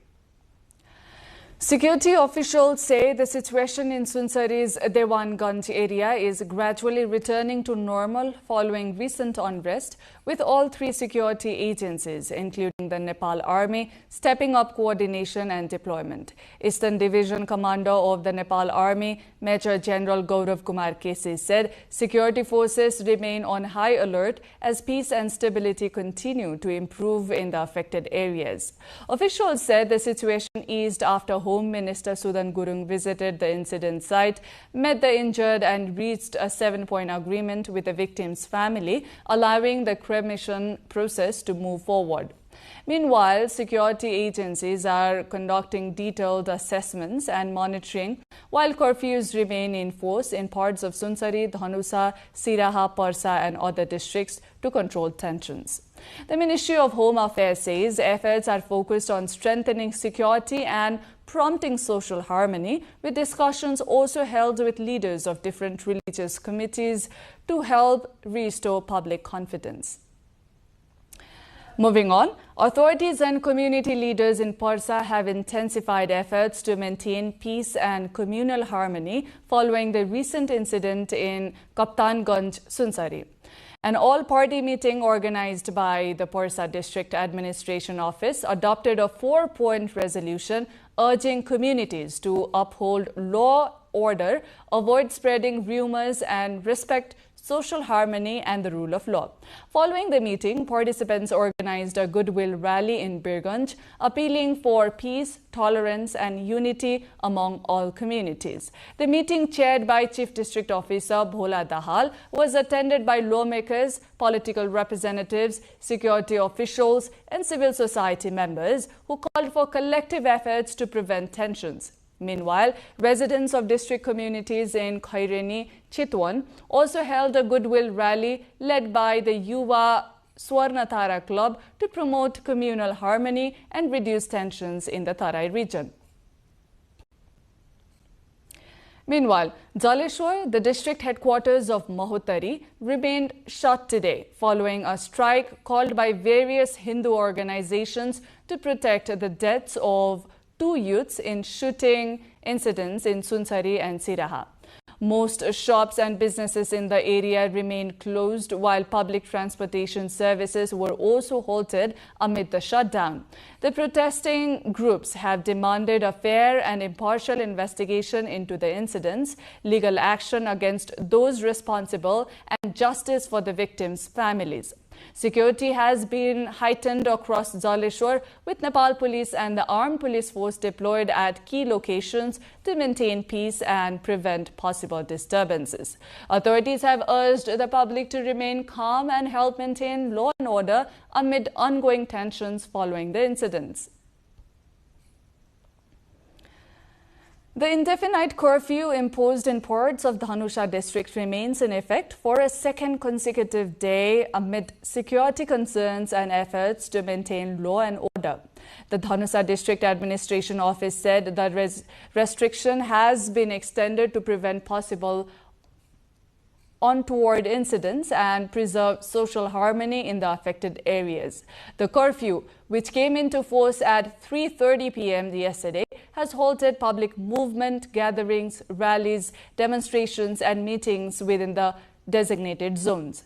The restriction remains active in several areas of Janakpur Dham and nearby locations, including Lakshminia, Lakshmipur, Bagewa, Beloni Road and Nagarain. Authorities have urged residents to follow the curfew orders and cooperate with security agencies to help restore normalcy in the district.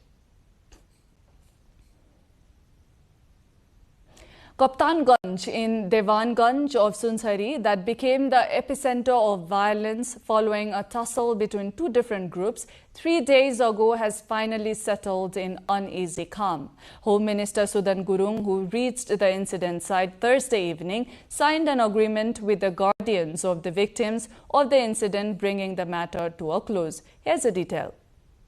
A 7-point agreement has been reached between the government of Nepal and the families of Om Prakash Mehta and Jai Prakash Mehta, who lost their lives in the incident that occurred on July 25th in Kaptanganj, Devanganj Rural Municipality 3, Sunsari. The agreement was signed late last Thursday night following negotiations. The parents of the deceased, Om Prakash and Jai Prakash, signed on behalf of the families, while Home Minister Sudan Gurung signed on behalf of the government. According to the agreement, the government will immediately initiate the process of declaring the deceased as martyrs and provide relief of 1 million Nepali rupees to each family. An impartial investigation will be conducted and those found guilty will be punished. An inquiry will also be launched into the legal status of the madrasa or the Islamic educational institution located in Devanganj Rural Municipality 3. The agreement further states that one eligible member from each bereaved family will be provided employment.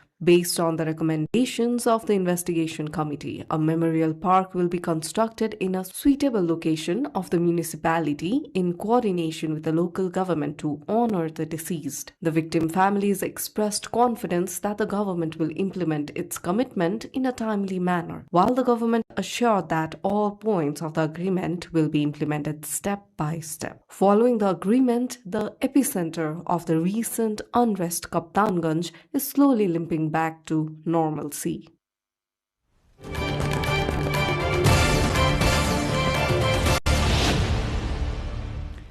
As leaders, lawmakers and religious representatives unite to restore peace after the recent Tarai unrest, citizens across Nepal are also raising their voices for harmony and unity.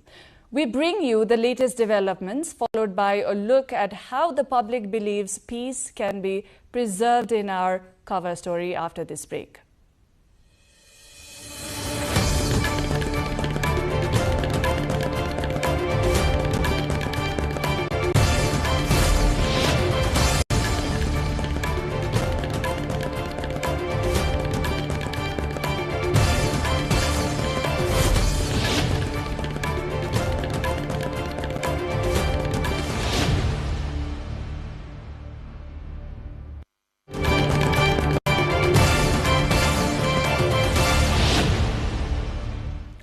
Welcome back. I'm Diksha Westi and it's time for Cover Story. President Ramchandra Paudel has held discussions with former President Dr. Ram Baran Yadav and former Vice President Parmananda Jha over the recent unrest in parts of Nepal's Tarai Madesh region, including Kaptanganj of Sunsari's Devanganj rural municipality. During the meeting at the President's office, Shital Niwas, President Paudel expressed concern over the situation and called for collective efforts to protect Nepal's long-standing social, religious and ethnic harmony, tolerance and national unity at the same time. Former President Dr. Yadav said the government should address the crisis with the support of political parties, civil society, religious leaders and the wider public. हामी तपाईं सबैलाई थाहा छ कि देश हाम्रो हो, हामी सब नेपाली हौं, हैन?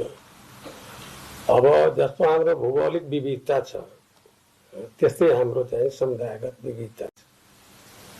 हामी जहिले पनि हामी सुन्दै आएछौं, पढ्दै आएछौं, बुझ्दै आएछौं, हैन? हामी विभिन्न जात, विभिन्न धर्म, विभिन्न भाषा, विभिन्न संस्कृति, तर जस्तो हामी मैले सुरुमै भने भूगोलको विविधता छ, त्यस्तै हाम्रो जातीय र धार्मिक सांस्कृतिक विविधता छ। तर राष्ट्र हाम्रो, यो राज्य हाम्रो, देश हाम्रो र हामी सबै नेपाली हो पहिले, त्यसपछि नै हामी विभिन्न जात, विभिन्न धर्म, विभिन्न वर्गमा छ। अब एक ठाउँमा बस्छ भनेर कहिलेकाहीँ कहीँ न कहीँ तपाईको के भन्छ भिन्नता हुन्छ र त्यसमा जो तत्त्वहरू हुन्छ, जो राष्ट्रको हित बुझ्दैन, त्यसले तपाईको कहीँ न कहीँ उपद्रवहरू गरिरहेको हुन्छ। Similarly, Nepal's Prime Minister Balendra Shah says the government is working systematically to restore peace and protect lives and property following recent unrest in Nepal's southeastern Tarai region, including Sunsari district.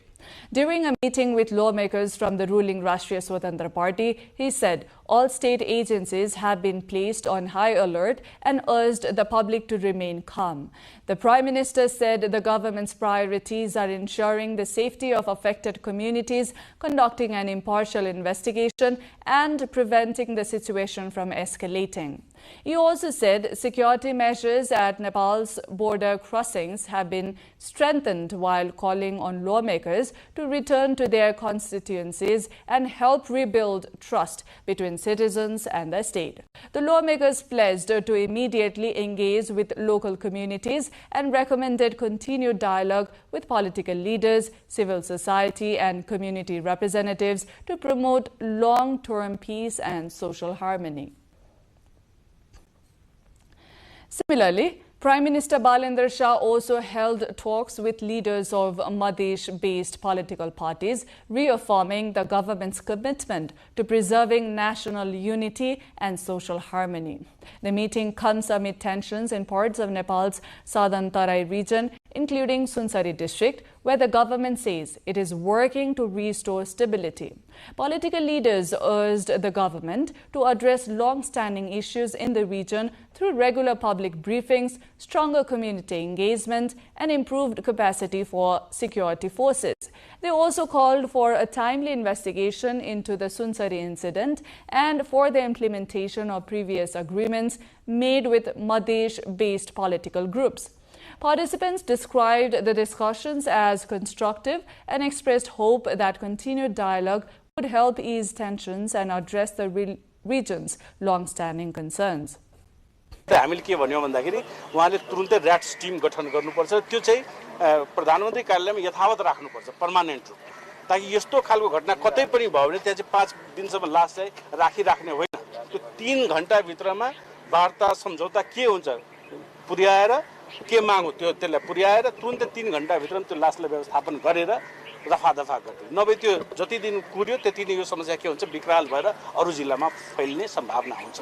त्यसका अलावा पनि अरू सुझावहरू हामीले चाहिँ दिएका छौँ। सबै पक्षको सहयोग लिएर प्रधानमन्त्रीजी सरकार चाहिँ यो साम्प्रदायिक दंगालाई रोक्नु पर्यो। यो मान्छेबाट डराउने अवस्था समाजमा आउनु चाहिँ देशको हितमा होइन, समाजको हितमा होइन, हामी नेपालीको हितमा होइन।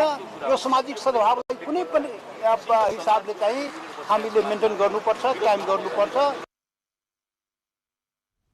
Rashtriya Swatantra Party President Rabi Lamithane has met Hindu and Muslim religious leaders to discuss ways to preserve social harmony following recent unrest in Nepal's Tarai region. The religious leaders stressed that Nepal's long tradition of religious tolerance and mutual respect must remain the foundation of national unity. They called on the government to conduct impartial investigations into incidents in Sunsari, Siraha and other affected districts while ensuring justice, compensation and medical treatment for victims. Muslim leaders also emphasized that no religion promotes hatred or discrimination and said safeguarding social harmony is shared responsibility.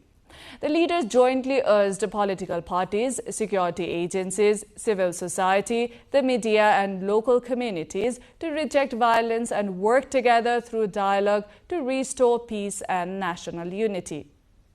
Nepal बहुधार्मिक, बहुजातीय, बहुभाषिक र बहुसांस्कृतिक राष्ट्र हो। यहाँको धार्मिक सहिष्णुता, सामाजिक सद्भाव, आपसी सम्मान र राष्ट्रिय एकता र पहिचानका आधार हुन्।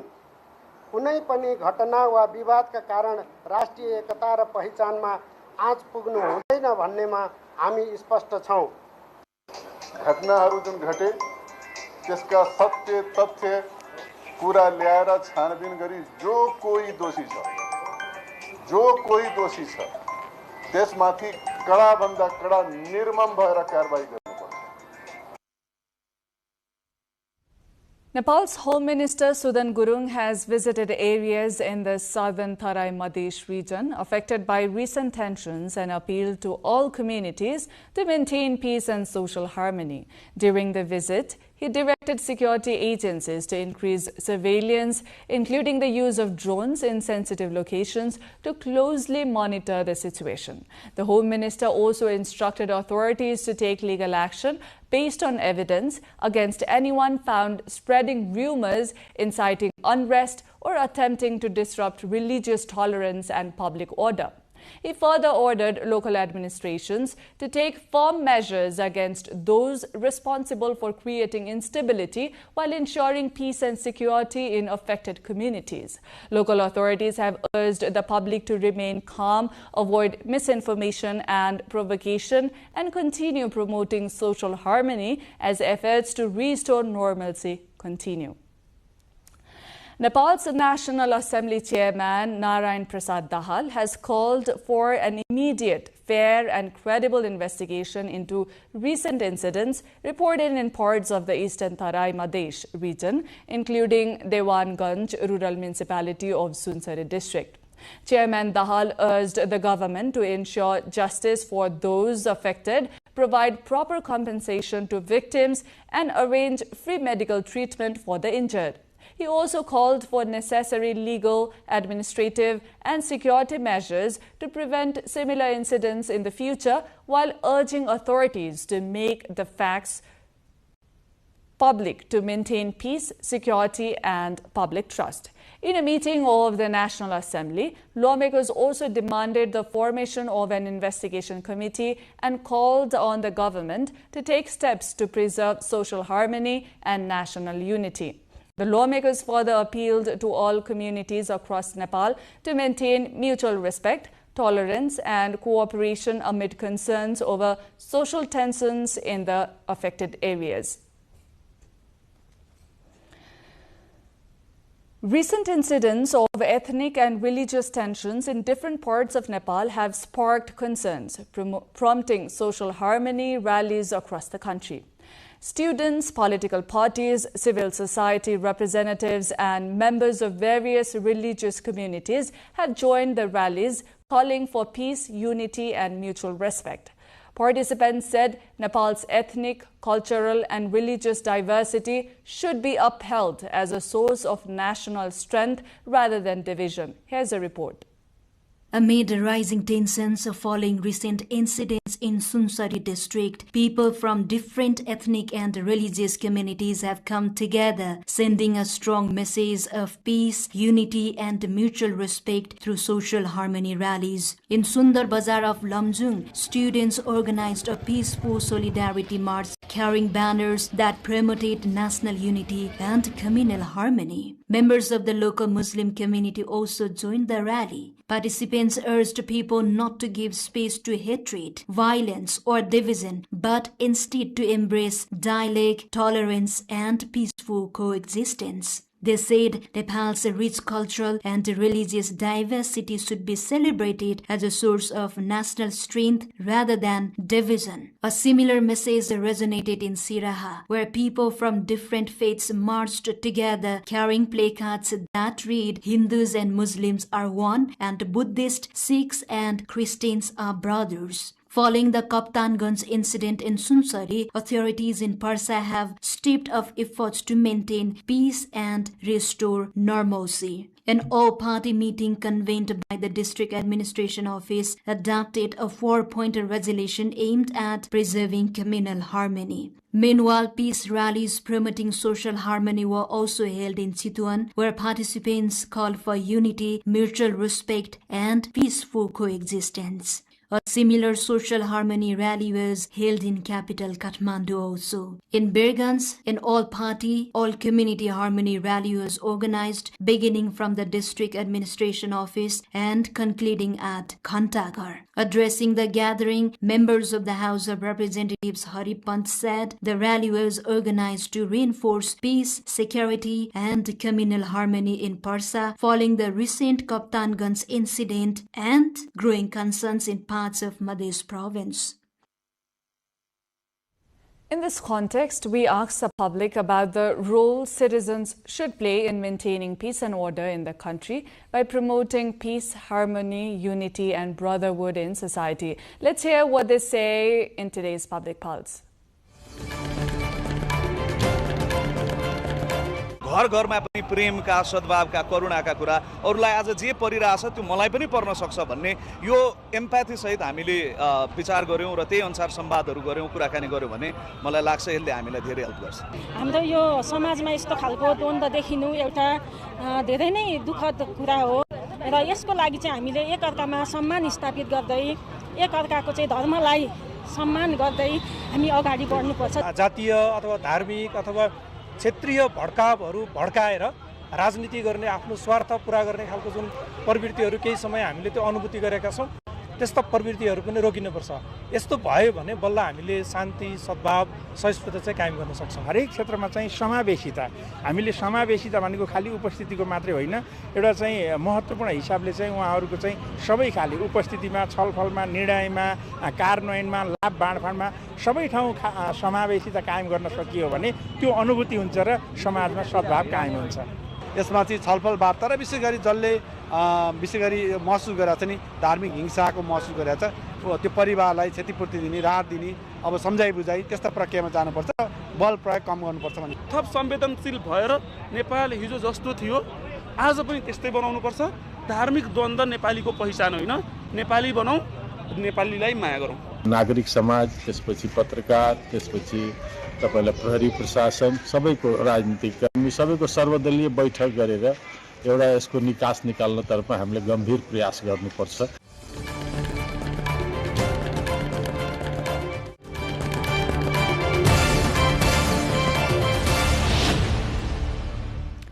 That was the cover story. Now we move to other updates. A Nepali national has been killed in a drone attack in northern Kuwait, according to the Nepali embassy in Kuwait. The victim has been identified as 44-year-old Somkumar Thamang, a driver originally from Terathum district in eastern Nepal, who died on Thursday. The embassy says it received official confirmation of the incident from Kuwait's Ministry of Foreign Affairs and expressed condolences over his death. Officials are coordinating with the relevant authorities to complete the necessary procedures and repatriate Thamang's body to Nepal as soon as possible. The embassy has also advised all Nepali citizens in Kuwait to follow the Kuwaiti government's security directives and remain in safe locations amid the ongoing security locations. Nepal government has officially abolished the health and education parity fees that were introduced under the country's Economic Act. The Ministry of Finance announced the decision through a notice published in the Nepal Gazette, exercising its authority under the Economic Act 2083, the current Nepali fiscal legislation. The government says both the education parity fee and the health parity fee have been fully waived with immediate effect. Authorities have also ordered that any fees already collected must be refunded to those who paid them within 15 days. If a refund cannot be issued within the specific period, the collected amount must be transferred to Nepal's Federal Consolidated Fund, according to the official notice. Nepal is seeing a shift in foreign investment patterns with growing interest in technology, tourism and service sectors. The country received 67.3 billion Nepali rupees in investment commitments in the last fiscal year. As officials say, reforms and digital growth are boosting investor confidence. Regina Rai along with Kamala Aryal brings a report. Nepal attracted foreign investment commitments worth 67.3 billion Nepali rupees, or roughly $500 million during the 2025-26 fiscal year, marking an increase of about 4% compared with the previous year. But beyond the overall rise in investment, officials say the bigger story is a shift in where that money is going and what it says about Nepal's evolving economy. According to the Department of Industries, more than 1,100 foreign investment projects were approved during the fiscal year, up from around 900 projects the year before. The increase suggests growing international interest in Nepal's business environment, particularly among smaller and medium-sized ventures, rather than investment being concentrated only in a handful of large infrastructure projects. The strong momentum has come from the information technology sector. More than 700 IT-related projects received approval last year, making it the most attractive sector for foreign investors. Although many of these projects involve relatively modest amount of capital, officials say the trend reflects growing confidence in Nepal's young workforce, expanding digital economy, and the potential as a destination for software development, outsourcing, and other technology-based services. Tourism also remained a major investment destination with 227 approved projects, while agriculture, manufacturing and other service industries continued to attract overseas investors. The broader spread of investment across multiple sectors indicates that Nepal is increasingly being viewed not only for its natural resources and tourism potential, but also as an emerging service and technology-driven economy. Officials attribute the growing investor confidence to reforms aimed at improving Nepal's investment climate. These include updates to investment-related laws, digitalization of approval procedures, expanded online government services, easier arrangements for profit repatriation, and improvements in infrastructures. विदेशी लगानीकर्ताले हाम्रो वेबसाइटमा भएको लिङ्कमा गएर विदेशी लगानीका लागि स्वीकृतिका लागि आवेदन गर्नुहुन्छ। त्यो आवेदन गरिसकेपछि उहाँहरूले अटोमेटिक नै त्यहाँ स्वीकृति पत्र प्राप्त गर्नुहुन्छ। त्यसमा कुनै पनि कर्मचारीको इन्टरफियर पनि छैन र उहाँहरूले उद्योग विभागमा आउन पनि पर्दैन। सिस्टम बेसै स्वीकृति पत्र प्राप्त गरिसकेपछि कम्पनी दर्ता पनि अनलाइनै हुन्छ, ट्याक्सको दर्ता पनि अनलाइनै हुन्छ, उद्योग दर्ता पनि अनलाइनै हुन्छ। हामीले पछिल्लो चरणमा हाम्रा योसँग सम्बन्धित सेवालाई अनलाइन बनाएको कारणले छिटो छरितो र सहजीकरण भएको एउटा महसुस चाहिँ त्यहाँनेरि भएको छ। The Department of Industry says it will now focus on ensuring that approved projects move into implementation on time while maintaining policy stability and further reducing administrative barriers to encourage sustained foreign investment in the years ahead. Now, before we check more updates, let's have a recap of headlines.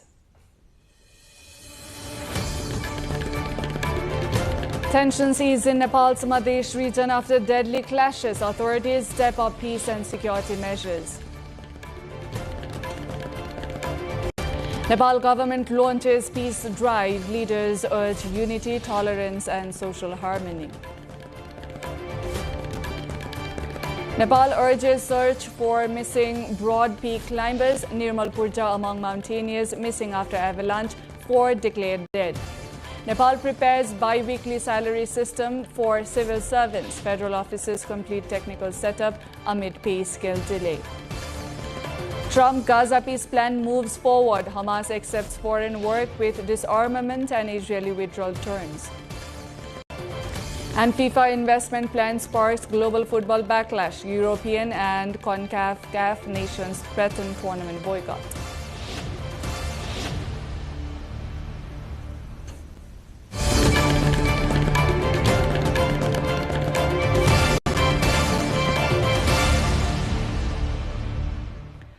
In the international front, India's upper house of parliament has passed a bill imposing tougher penalties for exam paper leaks following nationwide student protest over widespread examination irregularities.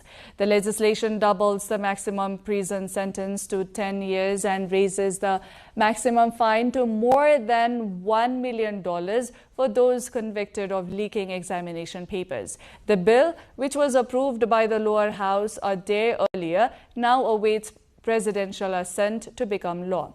The move follows weeks of mass protests over leaked exam papers and other irregularities spearheaded by the online Cockroach Janata Party or CJP movement. That culminated in the resignation of Education Minister Dharmendra Pradhan.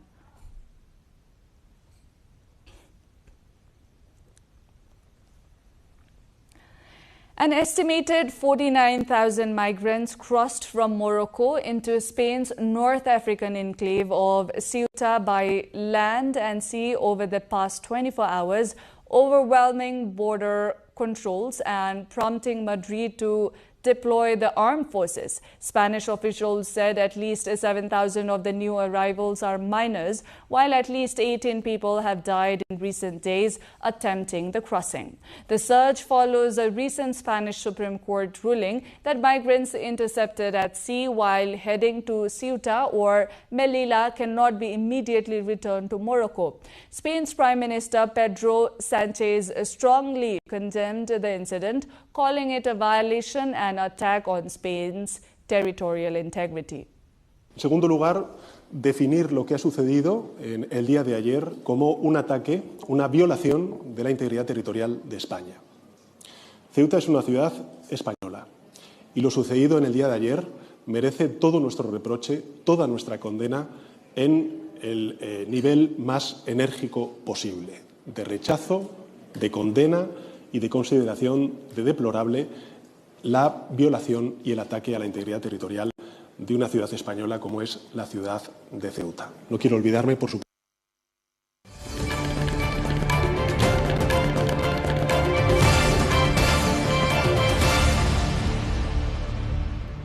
Business news lined up next. For now, a short breather.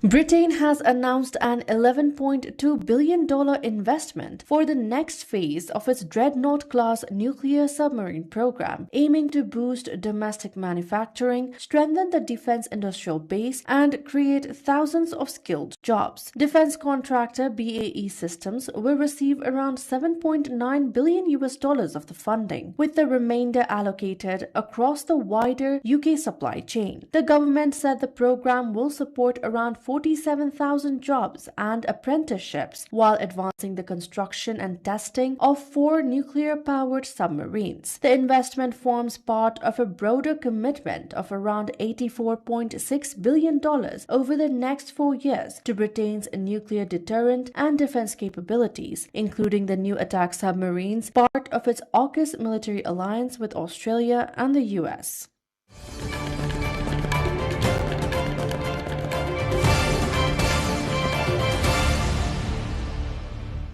Time now for the sports update.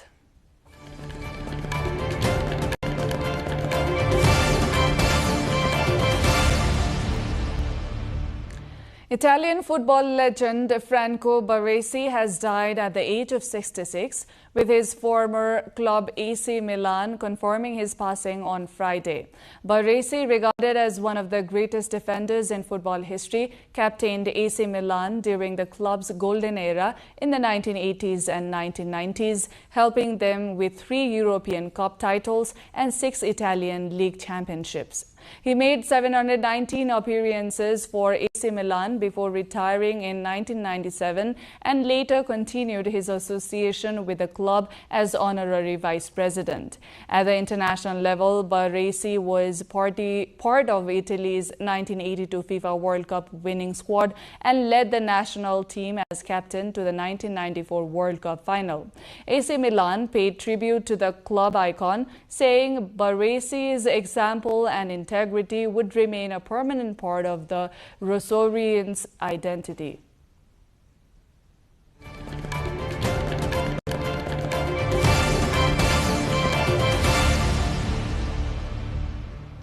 Now the weather updates, first from Nepal and then across the world.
Before wrapping up, let's take a look at the headlines once again. Tensions ease in Nepal's Madhesh region after deadly clashes. Authorities step up peace and security measures. Nepal government launches peace drive. Leaders urge unity, tolerance and social harmony. Nepal urges search for missing Broad Peak climbers. Nirmal Purja among mountaineers missing after avalanche, 4 declared dead. Nepal prepares bi-weekly salary system for civil servants. Federal officers complete technical setup amid pay scale delay. Trump Gaza peace plan moves forward. Hamas accepts framework with disarmament and Israeli withdrawal terms. And FIFA investment plan sparks global football backlash. European and CONCACAF nations threaten tournament boycott. That's it for this edition of NTV World News Hour. Thank you for staying with us. Do join us through our social media and get the latest updates from our official website, nepaltelevision.com. I'm Diksha Awasthi. Good night.